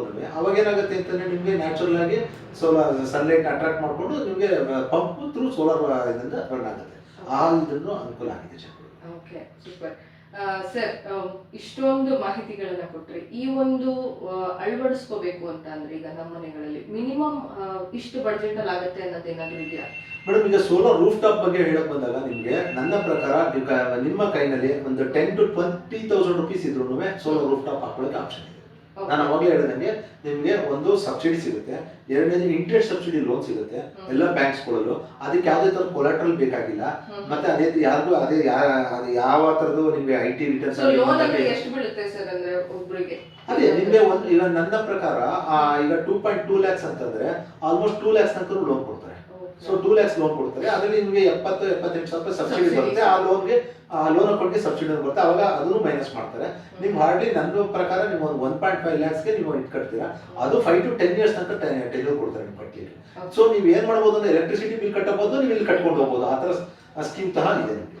Okay, so source of income ಗೆ ಇದು ಒಂದು ಭಾಗ ಆಗುತ್ತೆ ಇನ್ಮೇಲೆ. ಖಂಡಿತ. ಇವಾಗ ಎಷ್ಟೊಂದು ಮನೆಗಳು ನಾವೇ ಹಾಕಿರೋದ್ರದ್ದು ನಮ್ಗೆ ಕಸ್ಟಮರ್ಸ್ ಕೂಡ ಹೇಳ್ತಾರೆ, ನೋಡಿ ಇವಾಗ ನಾನು ಮುಂಚೆ ಹಾಕಿದಾಗ ಅಂದ್ರೆ ಮುಂಚೆ ನಾನು ತಿಂಗಳಿಗೆ 2,000-3,000 ರೂಪಾಯಿ ಎಲೆಕ್ಟ್ರಿಸಿಟಿ ಬಿಲ್ ಕಟ್ತಾ ಇದ್ದೆ. ಇವಾಗ ನನಗೆ 2,000-3,000 ಅದು ಹೋಗಿ ನಾನೇನು ಕಟ್ತಾ ಇಲ್ಲ, ನನಗೇನೆ ಒಂದು 1,000-1,200 ರುಪೀಸ್ ಬರ್ತಾ ಇದೆ ಅನ್ನೋ ಒಂದು ಇದನ್ನು ಫೀಡ್ಬ್ಯಾಕ್ ನಮ್ಗೆ. ಸೊ ಅದು ಲಾಂಗ್ ಟರ್ಮ್ ಅಲ್ಲಿ ಜಾಸ್ತಿ ಆಗ್ತಾ ಮೇಡಮ್, ಇವಾಗ ನಾನು ಒಂದು ಹೇಳಲಿಕ್ಕೆ ಇಷ್ಟಪಡ್ತೀನಿ, ಇದೆಲ್ಲ ಏನಿದೆ ಸೋಲಾರ್ ರೂಫ್ ಟಾಪ್, ಇದ್ರದ್ದು ಲೈಫ್ ಸ್ಪ್ಯಾನ್ ಇದೆಯಲ್ಲ, ನಾವೇ ವಾರಂಟಿನೇ ಪ್ಯಾನಲ್ಗೆ 25 to 30 years ಕೊಡ್ತೀವಿ, 25-30 ವರ್ಷ ವಾರಂಟಿ ಕೊಡ್ತೀವಿ. ಸೊ ನಾವು ಅದರಿಂದ ನಿಮಗೆ ಇದೆಲ್ಲ ಒನ್ ಟೈಮ್ ಮತ್ತೆ ಎರಡನೇದು ಇದಕ್ಕೆ ಇನ್ವರ್ಟರ್ ಅಂತ ಬರುತ್ತೆ, ಅದಕ್ಕೂ ನಿಮ್ಗೆ 8 to 10 years. ಸೊ ಹಾಗಾಗಿ ನಿಮ್ಗೆ ಏನಾಗುತ್ತೆ ಅಂತಂದ್ರೆ ನೀವು ಯಾವುದೇ ತರದ್ದು ಇದರಲ್ಲಿ ಓವರ್ ಹೆಡ್ಸ್ ಆಗಲಿ ಅಥವಾ ಇನ್ನೊಂದಾಗಲಿ ಮೇಂಟೆನೆನ್ಸ್ ಏನು ಬರಲ್ಲ. ನನ್ನ ಪ್ರಕಾರ ಏನು ಅಂತ ಒಂದು ಡಸ್ಟ್ ಫ್ರೀ, ಏನಾರ ಅಕಸ್ಮಾತ್ ಧೂಳಾಗಿದ್ದು ತೊಳ್ಕೋಬೇಕು ಅಷ್ಟ್ಬಿಟ್ರೆ ಬೇರೆ ಯಾವ ತರದ್ದು ಖಂಡಿತ ಇರಲ್ಲ. ಸೋಲಾರ್ ರೂಫ್ ಟಾಪ್ ನಲ್ಲಿ ಯಾವ ತರದಿಲ್ಲ. ಅದನ್ನ ನಿಮಗೆ ಇದು ಮತ್ತೆ ನಿಮ್ಗೆ ಏನಾಗುತ್ತೆ ಅಂತ ಏನು ಚೆಸ್ಕಾಮ್ ಅಥವಾ ಬೆಸ್ಕಾಮ್ ಅಥವಾ ಎಸ್ಕಾಮ್ಗಳ ಜೊತೆ ನೀವು ಅಗ್ರಿಮೆಂಟ್ ಮಾಡ್ಕೊಳ್ತೀರಾ, ಅದಕ್ಕೆ PPA ಅಂತ ಹೇಳ್ತೀವಿ, ಪವರ್ ಪರ್ಚೇಸ್ ಅಗ್ರಿಮೆಂಟ್ ಅಂತ. ಅದು 25 ವರ್ಷ, 25 years.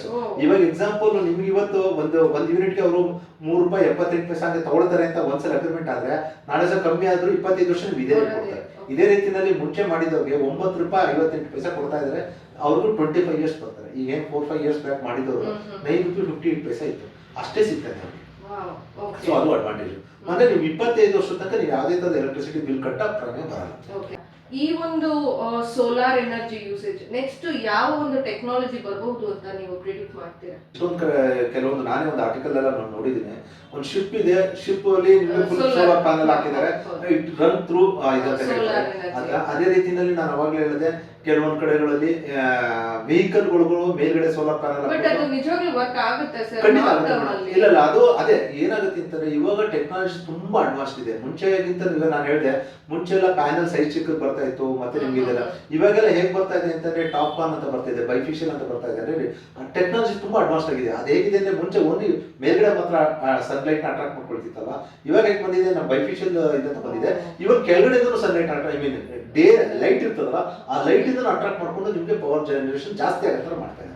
ಸೊ ಹಾಗಾಗಿ ಟೆಕ್ನಾಲಜಿ ತುಂಬಾ ಇಂಪ್ರೂವ್. ಈಗ ಎಕ್ಸಾಂಪಲ್ ಫಸ್ಟ್ ಎಲ್ಲ ಬಂದಾಗ ಏನಾಗಿತ್ತು ಅಂತಂದ್ರೆ ರೂಫ್ ಟಾಪ್ ಅಥವಾ ವಾಟರ್ ಹೀಟರ್ ಬಗ್ಗೆ ನಾವು ಸ್ಟಾರ್ಟಿಂಗ್ ಇಂದ ಹೇಳ್ಬೇಕು ಅಂತಂದ್ರೆ, ವಾಟರ್ ಹೀಟರ್ ಬಂದಾಗ ಫ್ಲಾಟ್ ಪ್ಲೇಟ್ ಕಲೆಕ್ಟರ್ ಅಂತ ಬರ್ತಾ ಇತ್ತು. ಫ್ಲಾಟ್ ಪ್ಲೇಟ್ ಕಲೆಕ್ಟರ್ ಅಂತಂದ್ರೆ ಅದು ಜಸ್ಟ್ ಗ್ಲಾಸ್ ಟೈಪ್ ಇರೋದು. ಅದಾದ್ಮೇಲೆ ಬಂದಿದ್ದು ETC ಅಂತ. ETC ಇವಾಗ ಏನಿದೆ ಎವಾಕ್ಯೂಟೆಡ್ ಟ್ಯೂಬ್ ಕಲೆಕ್ಟರ್ಸ್ ಅಂತ. ಇದ್ರಲ್ಲಿ ಏನಾಗುತ್ತೆ ಅಂತಂದ್ರೆ ನಿಮ್ಗೆ ಸ್ಟ್ರೈಟ್ ರೇಸು ಸೈಡ್ ರೇಸು ಎಲ್ಲ ಆಂಗಲ್ ಹೀಟ್ ಜನರೇಟ್ ಆಗುತ್ತೆ. ಕಂಪೇರ್ ಟು ಫ್ಲಾಟ್ ಪ್ಲೇಟ್ ಇದರಲ್ಲಿ ಎಫಿಷಿಯನ್ಸಿ ಜಾಸ್ತಿ ಬರುತ್ತೆ. ಸೊ ಇದು ಅಂದ್ರೆ ಲೈಕ್ ಎವ್ರಿ ಇಯರ್ ಅಥವಾ ಡೇ ಬೈ ಡೇ ಏನಾಗ್ತದೆ ಟೆಕ್ನಾಲಜಿ ಇಂಪ್ರೂವ್ ಆಗ್ತದೆ. ಅದೇ ರೀತಿ ನಾವು ರೂಫ್ ಟಾಪ್ ಬಗ್ಗೆ ಹೇಳಕ್ ಬಂದಾಗ ಸ್ಟಾರ್ಟಿಂಗ್ ಅಲ್ಲಿ ನಿಮ್ಗೆ ಗೊತ್ತೋ ಇಲ್ಲೋ ಗೊತ್ತಿಲ್ಲ, ನಾನು ಹೇಳಿಕ್ಕೆ ಇಷ್ಟಪಡ್ತೀನಿ, ಒಂದು ಪ್ಯಾನಲ್ ಕಾಸ್ಟ್ ಪರ್ ವ್ಯಾಟ್ ಪಿಕ್ ಅಂತ ಹೇಳ್ತೀವಿ. ಪರ್ ವ್ಯಾಟ್ ಪಿಕ್ ಅಂತ ನಿಮ್ಗೆ ಸ್ಮಾಲ್ ಒಂದು ಇದ್ರಕ್ಕೆ ಪರ್ ವ್ಯಾಟ್ ಪಿಕ್ ಗೆ ಮುಂಚೆ ₹140, ₹180 ಇತ್ತು. ₹180 ಪರ್ ವ್ಯಾಟ್ ಪಿಕ್ ಇತ್ತು ಒಂದು ಪ್ಯಾನಲ್. ಅಂದ್ರೆ ಇಮ್ಯಾಜಿನ್ ಮಾಡ್ಕೊಳ್ಳಿ, ಇವಾಗ ಒಂದು 100 ವ್ಯಾಟ್ ಪಿಕ್ ಪ್ಯಾನಲ್ ಅಂತಂದ್ರೆ ನಿಮ್ಗೆ ಕಾಸ್ಟ್ ಎಷ್ಟಾಗ್ತಿತ್ತು. ಬಟ್ ಇವಾಗ ಅದೇ ಎಷ್ಟು ಬಂದ್ಬಿಟ್ಟಿದೆ ಅಂತಂದ್ರೆ ನಾವು ಇಟ್ಸ್ ಕಮ್ ಡೌನ್ ಟು ₹20-25. ₹180 ಅಲ್ಲಿ ಬರೀ 25 rupees ಆ ರೇಂಜ್ ಬಂದ್ಬಿಟ್ಟಿದೆ. ಸೊ ಹಾಗಾಗಿ ಏನಾಗಿದೆ, ಇವಾಗ ಮುಂಚೆಗಿಂತ ಅವೇರ್ನೆಸ್ ಜಾಸ್ತಿ ಆಗಿದೆ, ಮತ್ತೆ ಕಾಸ್ಟಿಂಗು ಕಡಿಮೆ ಆಗಿದೆ. ಜನಗಳು ಇಂಟ್ರೆಸ್ಟ್ ಇಂದ ಹಾಕಿಸ್ತಾ ಇದ್ದಾರೆ. ಮತ್ತೆ ಎಲ್ಲಕ್ಕಿಂತ ಮೇನ್ ಏನು ಅಂತಂದ್ರೆ ಸೆಂಟ್ರಲ್ ಗವರ್ಮೆಂಟ್ ಅವರು ಒಳ್ಳೆ ಫಂಡಿಂಗ್ ಮಾಡ್ತಾ ಇದ್ದಾರೆ. ಅಂದ್ರೆ ಲೈಕ್ ಇದು ಸಬ್ಸಿಡಿ ಮತ್ತೆ ಅವೇರ್ನೆಸ್ ಪ್ರೋಗ್ರಾಮ್ ಇದೆಲ್ಲ ಮಾಡ್ತಾ ಇದ್ದಾರೆ. ಜೊತೆಗೆ ಸ್ಟೇಟ್ ಗವರ್ಮೆಂಟ್ ಅವರು ಸಪೋರ್ಟ್ ಮಾಡ್ತಾ ಇದ್ದಾರೆ. ಯಾಕೆಂದ್ರೆ ಇದನ್ನೆಲ್ಲ ಮಾಡ್ಲಿಕ್ಕೆ ಎಲ್ಲಾ KEB ಅವರು ಅಂದ್ರೆ ಲೈಕ್ ಚೆಸ್ಕಾಮ್ ಬೆಸ್ಕಾಮ್ ಇವ್ರುಗಳು ಎಲ್ಲ ನಮ್ಗೆ ಇನ್ನೊಂದು ಖುಷಿ ಆಗುತ್ತೆ, ಅವ್ರುಗಳು ಸಹ ಕಸ್ಟಮರ್ಸ್ಗಳಿಗೆ ಪ್ರಮೋಟ್ ಮಾಡ್ತಾ ಇದ್ದಾರೆ, ಇಲ್ಲ ನೀವು ಹಾಕಿಸ್ಕೊಳ್ಳಿ ಇದರಿಂದ ಅಡ್ವಾಂಟೇಜಸ್ ಏನಿದೆ ಅಂತ. ಸೊ ಇದೇನಾಗುತ್ತೆ, ಮೌಟ್ ಟು ಮೌಟ್ ಹೋದಾಗ ಕಸ್ಟಮರ್ಸ್ಗಳಿಗೆ ಅವೇರ್ನೆಸ್ ಚೆನ್ನಾಗಾಗ್ತಾ ಇದೆ. ಇವಾಗ ತುಂಬಾ ಚೆನ್ನಾಗಿದೆ. ಮತ್ತೆ ನಿಮ್ಗೆ ಇವಾಗೆಲ್ಲ ಸೋಲಾರ್ ನಲ್ಲಿ ನಿಮ್ಗೆ ಒಂದಲ್ಲ ಸೋರ್ಸಸ್ ನಾನು ಅವಾಗ ಹೇಳಿದಂಗೆ ವಾಟರ್ ಹೀಟ್ ಇರ್ಬೋದು, ಇದಿರ್ಬೋದು. ಜೊತೆಗೆ ಇವಾಗ ನೀವು ಎಕ್ಸಾಂಪಲ್ ರಿಮೋಟ್ ಏರಿಯಾಗಳು ಇರ್ತದೆ, ಅಲ್ಲಿಗೆ ನೀವು ಪವರ್ ಸಪ್ಲೈನೇ ಬಂದಿರಲ್ಲ ಅಂತ ಕಡೆ ನಾನು CCTV ಹಾಕ್ಬೇಕಾದ್ರೆ ಈಗ ನಿಮ್ಗೆ ಸೋಲಾರ್ ಪ್ಯಾನಲ್ ಹಾಕಿರ್ತಾರೆ. ಸೊ ಸೋಲಾರ್ ಪ್ಯಾನಲ್ ಇಂದ ಪವರ್ ಜನರೇಟ್ ಆಗಿ CCTV ರನ್ ಆಗ್ತಿರುತ್ತೆ, ಕ್ಯಾಮ್ರಾ ರನ್ ಆಗ್ತಿರುತ್ತೆ. ಈ ತರ ಎಲ್ಲ ಇದೆ ಟೆಕ್ನಾಲಜಿ.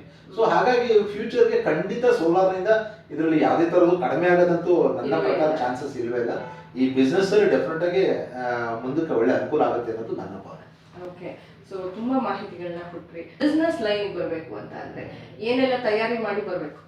ಮೇಡಮ್, ನನ್ನ ಸಜೆಷನ್ ಏನು ಅಂತಂದ್ರೆ, ಒಂದು ಯಾವುದೇ ಒಬ್ಬ ಬಿಸ್ನೆಸ್ ಮಾಡಬೇಕು ಅನ್ನೋ ಒಂದು ಮೈಂಡ್ ಸೆಟ್ ಇತ್ತು ಅಂತಂದ್ರೆ ಫಸ್ಟ್ ಡೈರೆಕ್ಟ್ ಆಗಿ ಬಿಸ್ನೆಸ್ಗೆ ಎಂಟ್ರಿ ಆಗೋದಕ್ಕಿಂತ ಆ ಬಿಸ್ನೆಸ್ ಹೇಗೆ ಆಗ್ತಾ ಇದೆ, ಯಾವ ಪರ್ಟಿಕ್ಯುಲರ್ ಬಿಸ್ನೆಸ್ ಹೋಗ್ಬೇಕು ಅಂತ ಹೇಳ್ತಾನೆ.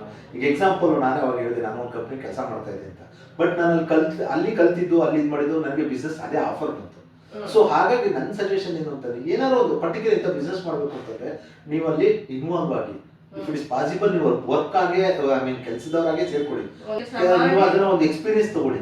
ಆಮೇಲೆ ನಿಮ್ದೇ ಆದ ಒಂದು ಇದು ಬರುತ್ತೆ, ಅಂದ್ರೆ ನಿಮ್ಗೆ ಒಂದು ಕಾನ್ಫಿಡೆನ್ಸ್ ಬರುತ್ತೆ, ವಿಷನ್ ಬರುತ್ತೆ. ಅವಾಗ ನೀವು ಬಿಸ್ನೆಸ್ ಎಂಟ್ರಿ ಆದ್ರೆ ಸಕ್ಸಸ್ ರೇಷಿಯೋ ಜಾಸ್ತಿ ಇರುತ್ತೆ ಅಂತ ನನ್ನ ಅನಿಸಿಕೆ.